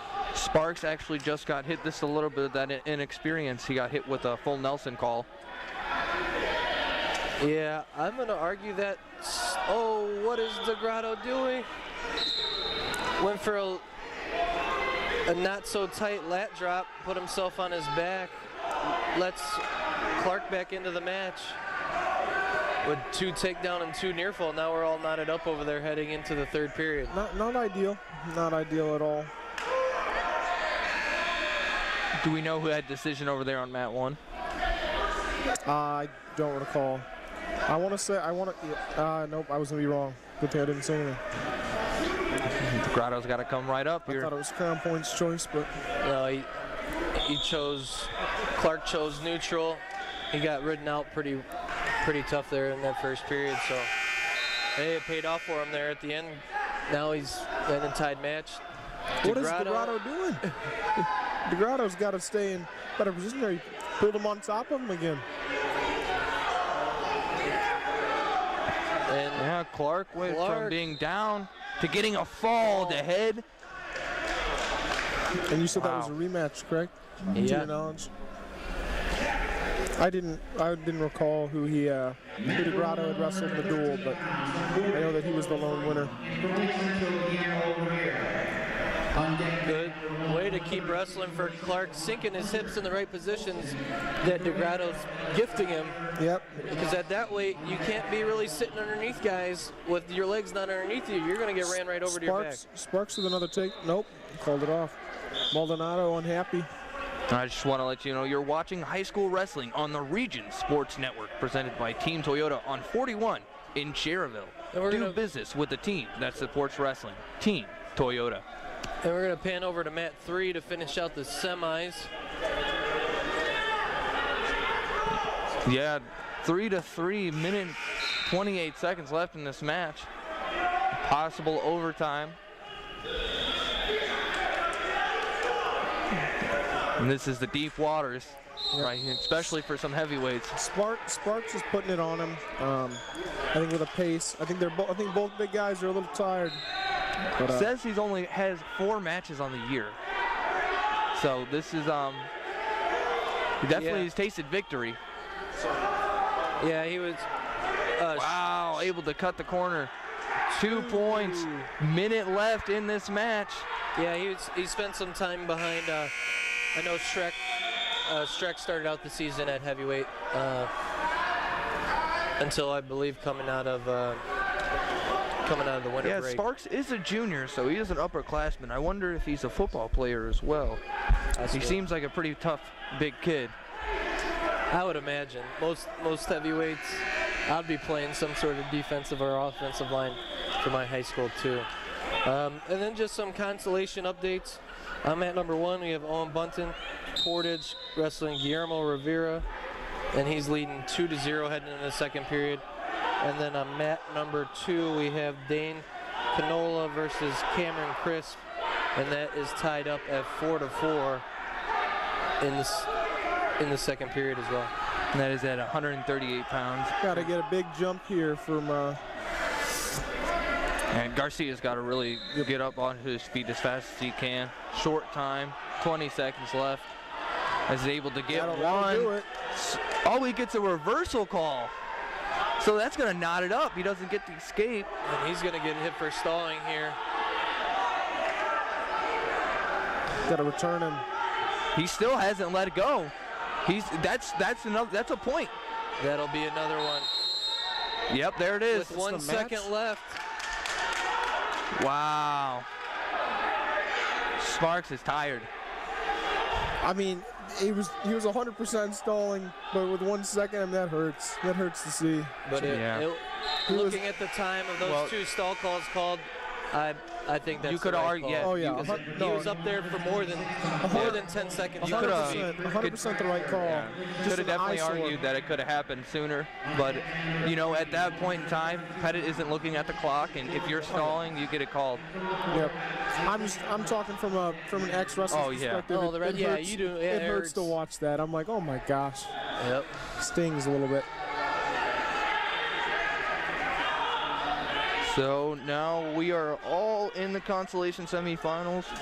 Who's this guy at 26 for Crown Point? Gabe Krister.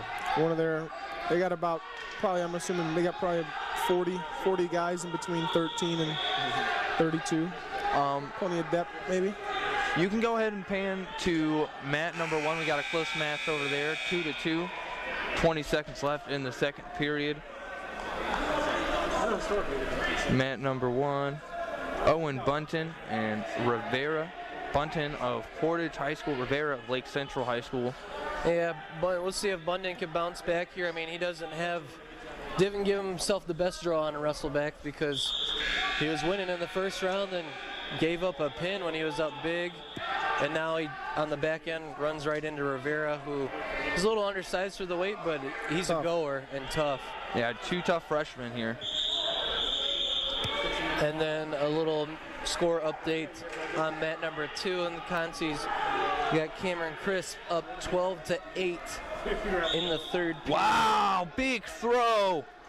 Big throw from Bunton. Put Rivera right to his back.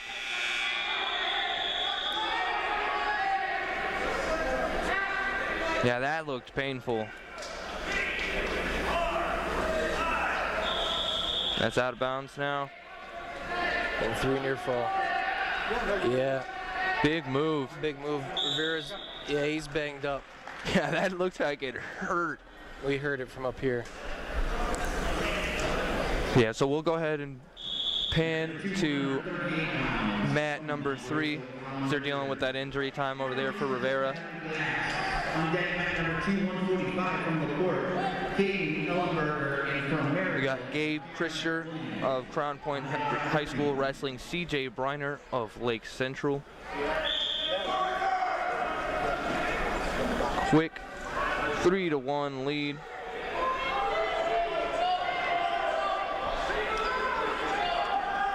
Rivera seems to be okay, so that's good. And we can switch back over to mat number 1 now. Follow that match over there. And some team score updates. Crown Point running away with this one. They have 230.5 points. Maryville in second with 148. Valpo, the top 3 with 142. Portage with 132.5 in fourth. Laporte 128. Valpo up there, wrestling well. Yeah, Crown Point's going to be a tough team to try and take down.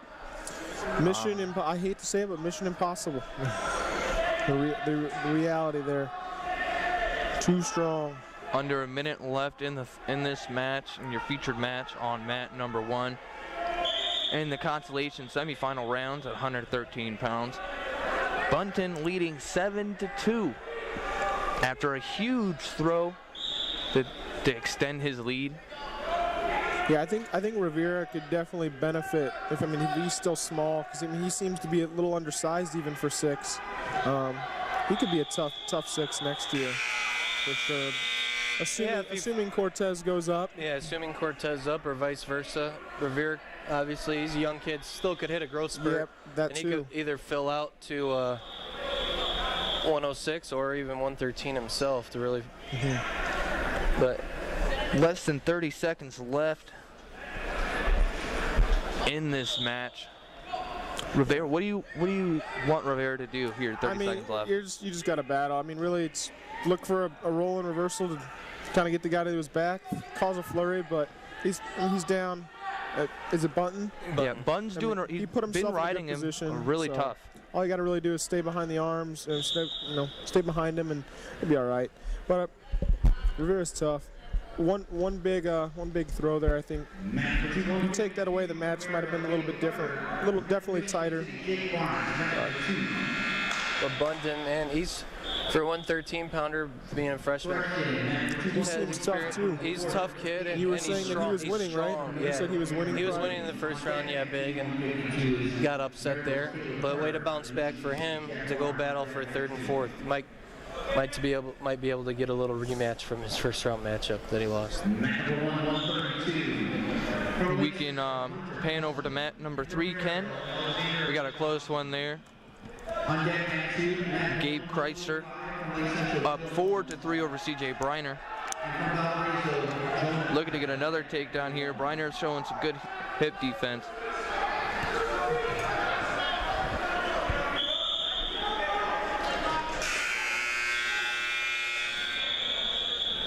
Mat 1 should be decent. Yeah, Mat 1, a little update in the consies. 2 guys that probably didn't expect to wrestle each other this early in the consolation rounds. We got Hunter Helsin versus Alex Payoski. Both guys ranked in the semi-state. So got Nelson, actually, it says ranked in the state. Yeah, number 20th in the state. 132. Confusing. Ranked lower in the semi-state, but ranked in the state. 5-4, minute and 40 seconds left in your featured match on mat number 3. 126 pounds, semi-final consolation rounds.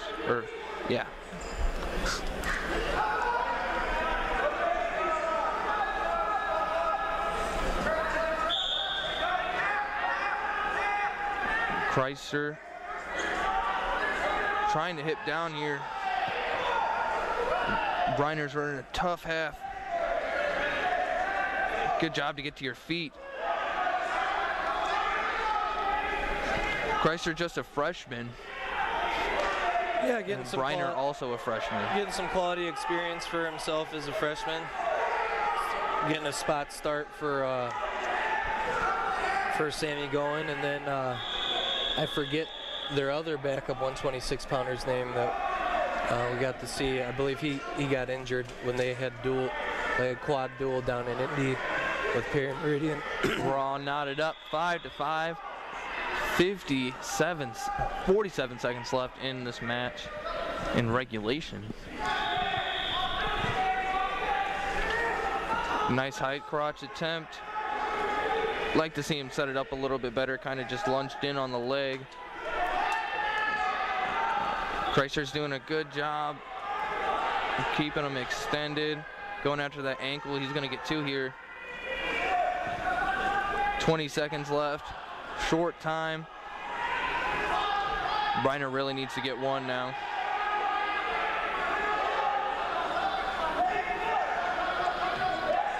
Hunter Nelson doing a really good job. Was doing a really good job of keeping control in the top position, but Reisner's going to come away with the W here, 7-5 on mat 3, 126-pound Consolation Semi-Finals. We can go ahead to pan over to mat number 1.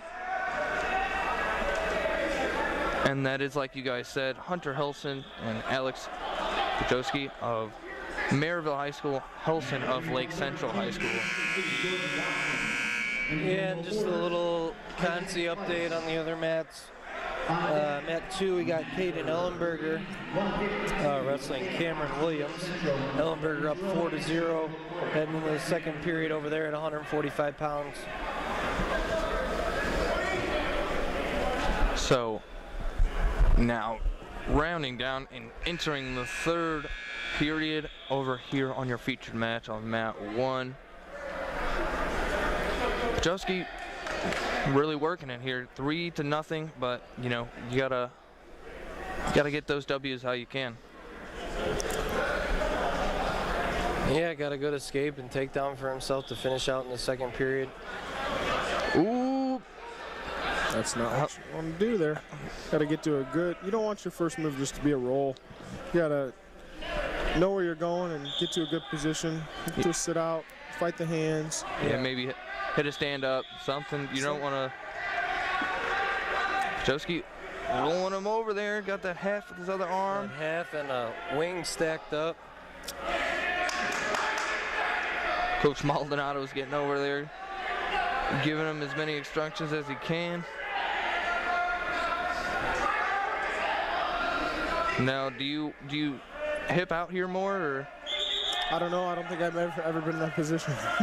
Yeah, you're just kind of sitting right there. You're just trying to hold position. Can't say I was ever a wing or stack guy. Wow, good return. Powerful return. Right to his hip. I think something might be wrong with Helsin. I think he kind of just stopped. I think he hit his head. Did he? Yeah. Yeah. He didn't brace himself on the return.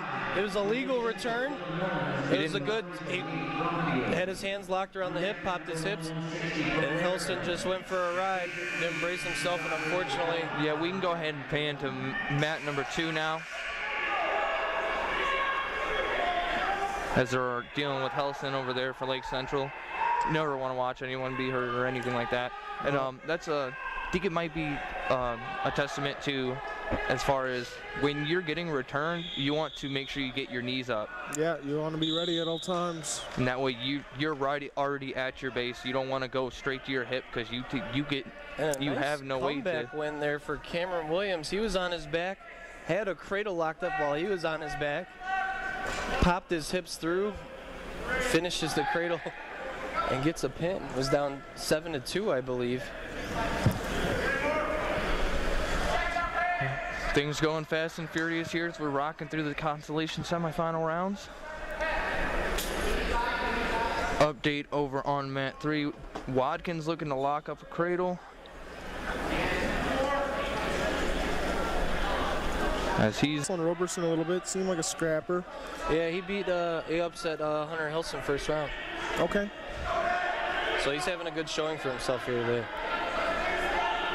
Yeah, putting up a 16 spot, so less than a minute left in the second. He's going to have his shot to take out 2 guys that are ranked ahead, obviously, because he's not ranked in our semi-state, but he gets it looking like he's set on having a date with Payoski. And he just receives the technical fall over there on mat number 3. Yeah, that'd be a really good win. Have a good day. So on mat 2 we have Jack Barnes wrestling Caleb Carter. Carter got a takedown now, so and Carter could have himself a day too. 4-1 now. And then on mat 1 we have Dylan Mullins versus Nate Brumfield. Mullins of Lake Central, Brumfield of Valpo. Is Anderson back on the mat?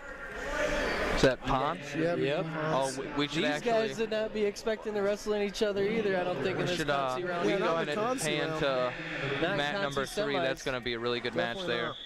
Anderson versus Ponce. That should be some fireworks, a lot of upper body stuff.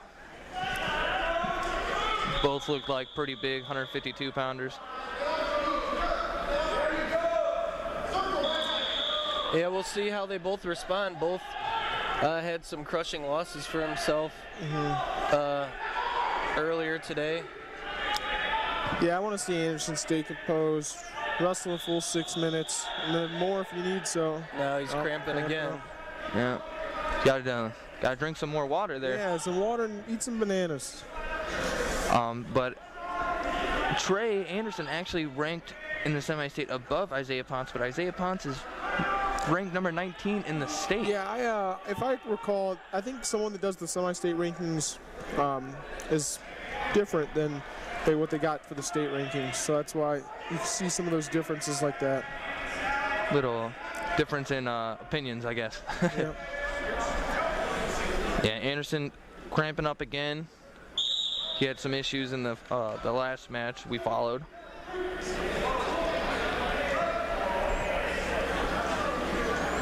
Yeah, it's tough.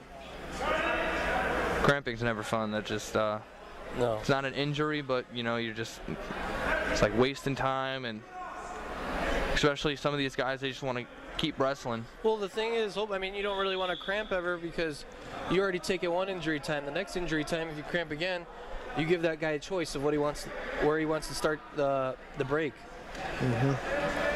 Nice single leg there. I love that rule change. Switch it to double Anderson. Good defense. Good defense for sure. Then some other updates going around the rest of the Consi semis. Mat 2, you got Xavier Gomez versus Devin Howard. That's Lake Central versus Portage matchup. And then again, like you said again, Mullins versus Brumfield. Mullins up over there 3-0 in the second period. And Ponce, it's a takedown. He's wrestling. He's coming out physical. Yeah, he's really trying to be tough here. Both physical guys in this matchup. I think whoever's most controlled will have the advantage. Good way to end the period. Assuming Anderson defers, as he does.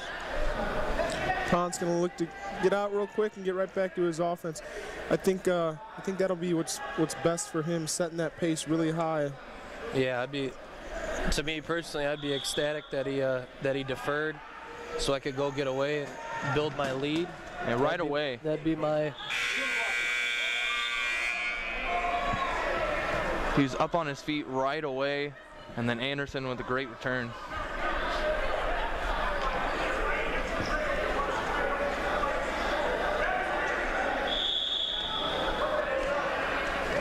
Good roll. Wow, Ponce right on top of him. That definitely could have possibly been escape then takedown. Yes, I thought. But they allowed the continuation of action. Yeah, Anderson, he's just having trouble. Suck back with Ponce. That continuation of wrestling, he hesitates, and the person he's wrestling has just been taking advantage of it. The fall. Ponce with the fall here on mat number 3.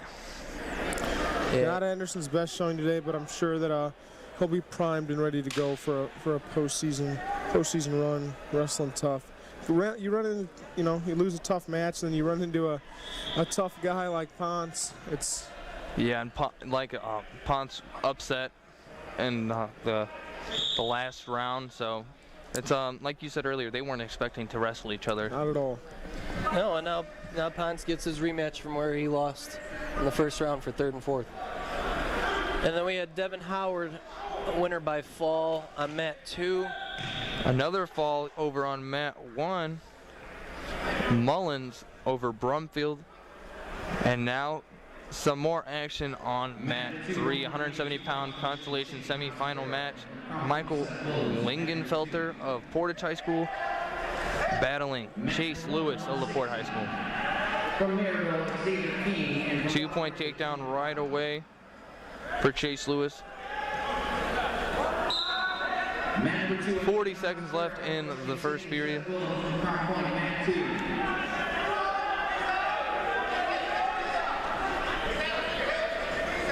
Lewis trying to run a half. Lincoln Felter doing a good job fending it off. Seth Willems coming up on mat 2. Yeah, that'll be Seth Willems wrestling Thomas Farrell, Michigan City High School. Seth Willems of Crown Point. That is the 182 Consolation Semi-Final round. Yeah, so we'll pan over to that one, get some action on mat 2. The freshman, Thomas Farrell. Yeah, it looks like Lewis getting real close to the fall, but time ran out. And then the matchup on mat number 1, we got Xavier King versus Jonah Kyle at 160 pounds. Your featured matchup on mat number 2, Seth Willems, Crown Point, super sophomore, wrestling Thomas Farrell, freshman for Michigan City.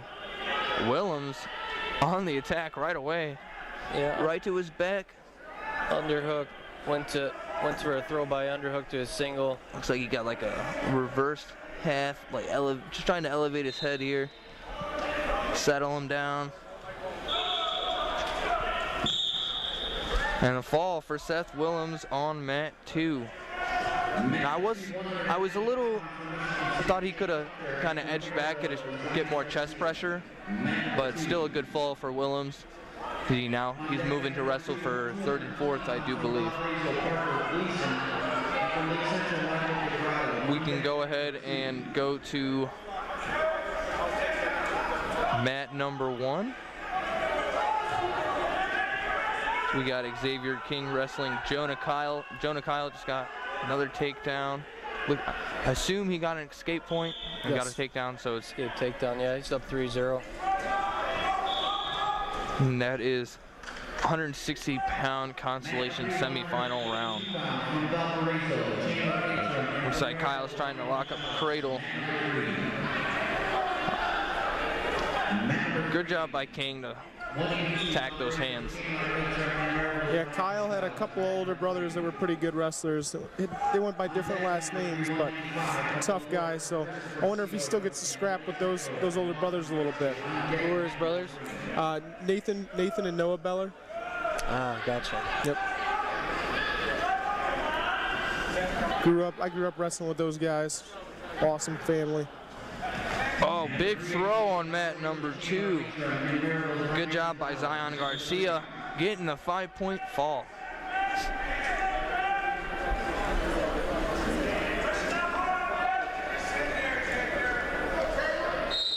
Mat number 2, 220 pounds. Football Fraser partner Gleeson and from Lake Central Michael Guerrero. Mat number 2. On deck, mat number 2. And now on mat number 3, we're going to be having Chandler Entrum wrestling Ryan Gonzalez. Entrum from Valparaiso High School. Gonzalez, Maryville. 3 Valpo guys out. Kyle leading going into the now 3rd period, 3-1. That is at the 160-pound Consolation Semi-Final round. We're running through a lot of these Consolation Semi-Finals here at Crown Point High School. 2 different streams, one on the featured match, and then one with 3 different matches going at once. We're showing you all of the wrestling coverage here at the DAC Wrestling Tournament at Crown Point High School. I'm Brandon Root, with me, Dante Colza and Luis Acuna. So we're still following the match on mat 1. 3-3 right now. Got a stall call. Then returns with a nice Turk. Sure, a Turk. Ooh. Oh, but didn't obviously have the hip pressure. So 3-3. Mat number 2, 285. Valparaiso. And DeGrado gets a win. Nice little bounce back win for himself there on mat 2. Yeah, it looks like we're already on 285 over on mat 2.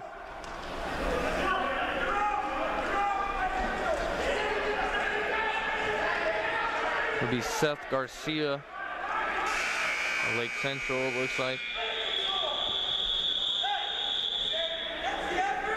4-3 over on mat 1. Kyle leading 40 seconds left in this match.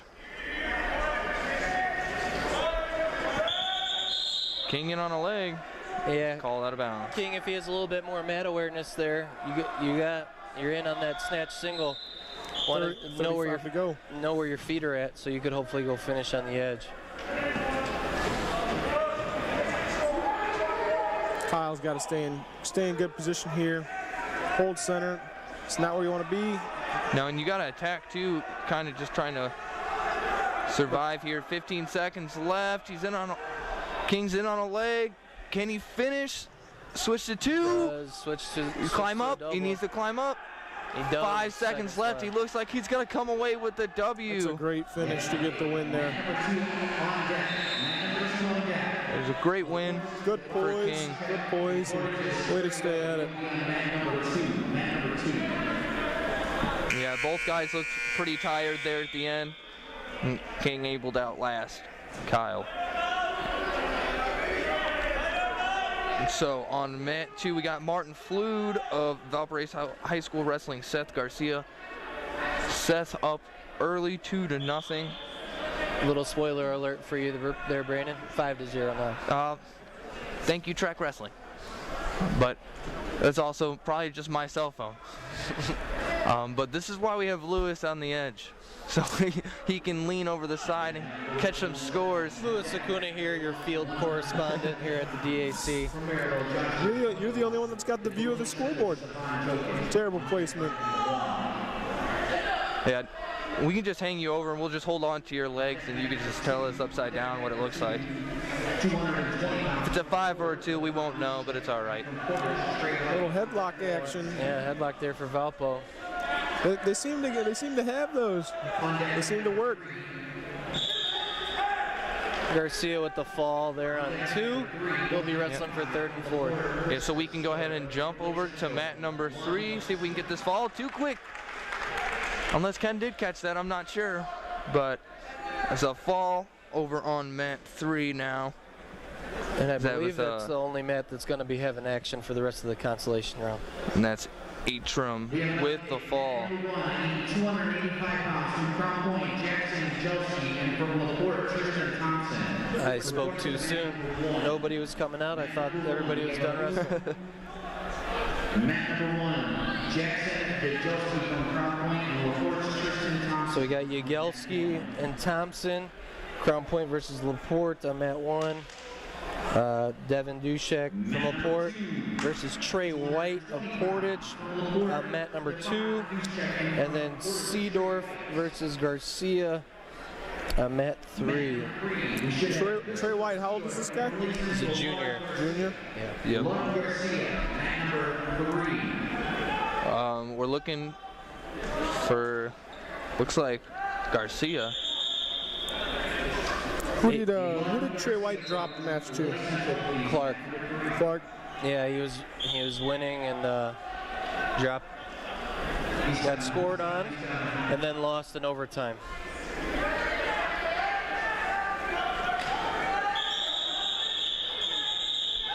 If Trey White keeps up that sequence of faking as a big man fake, clear those hands, get to a double, and runs his feet a little bit more, that's going to be a problem for a lot of people. Yep, we found Garcia for Lake Central. I'm assuming, lost his headgear. Didn't know he had to wrestle.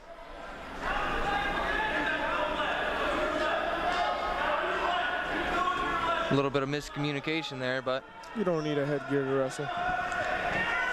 Yeah. You always want the trophy that comes with the cauliflower ear. No, I don't want any of that. I don't got it, but I never wore a headgear. Didn't like it. Yeah, you got lucky. Got lucky, yep. Seems like every time I didn't wear my headgear, I got cauliflower ear. So we're following mat number 1 here. That Yagelski, Crown Point, wrestling Devin Dusek of Laporte. The consolation round of consolation semi-final round at 285. And Trey White update. with a fall over Dusek on mat 2, advancing to the 3rd place match for himself. Laporte looking to get a fall here on 3. And they do. 1 match remaining in this round. Looks like it. Looks like it. A minute and 18 seconds left in the 2nd period. Ugelski down 2-1. Thompson leading. Thompson in on a shot. Veteran official Ray Pettit calling the stalemate call.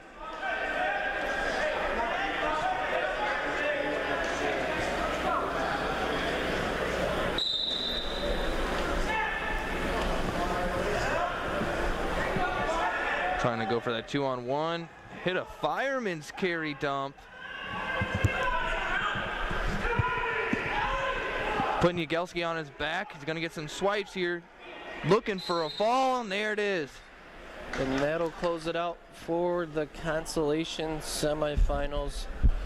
And I believe there might be a little bit of break. As I steal Brandon's headset. Sorry, Brandon. Yeah, there's going to be a break right now for lunch, approximately 45 minutes. We'll be on break until 12 o'clock. 12 o'clock. Yep, exactly 45 minutes. I was actually right for once. Right on. So what we're going to do is we're going to end these streams, whether you're watching on Facebook, YouTube, one of the websites. We're going to end these streams. We're going to come back later with new streams for the place matches. They are also going to run on all 3 mats. Our feature match feed, if you're watching on that, that's going to focus on the championship match. That's going to have the scoreboard. We're also going to have the all mats feed going as well. Again, same thing. We're going to have all 3 mats showing at the same time. But again, feature matches will have just the championships with the scoreboard on them. All mats have the 1st place match, the 3rd place match, and the 5th place match. Again, that's scheduled to start at noon. So come back here at facebook.com/regionsports, regionsports.com, YouTube, all that fun stuff. Brandon, Dante, and Lewis will be back for the call of all those place matches. Guys, great job. Go take a break yourselves. Brandon, great job. Ken Siegfried on the camera, Joe Colvin also on the cameras as well. We appreciate everybody tuning in. It's been a Team Toyota production of high school wrestling on the Region Sports Network. We'll talk to you guys in a little bit here on the Region Sports Network, where the region comes to wrestle.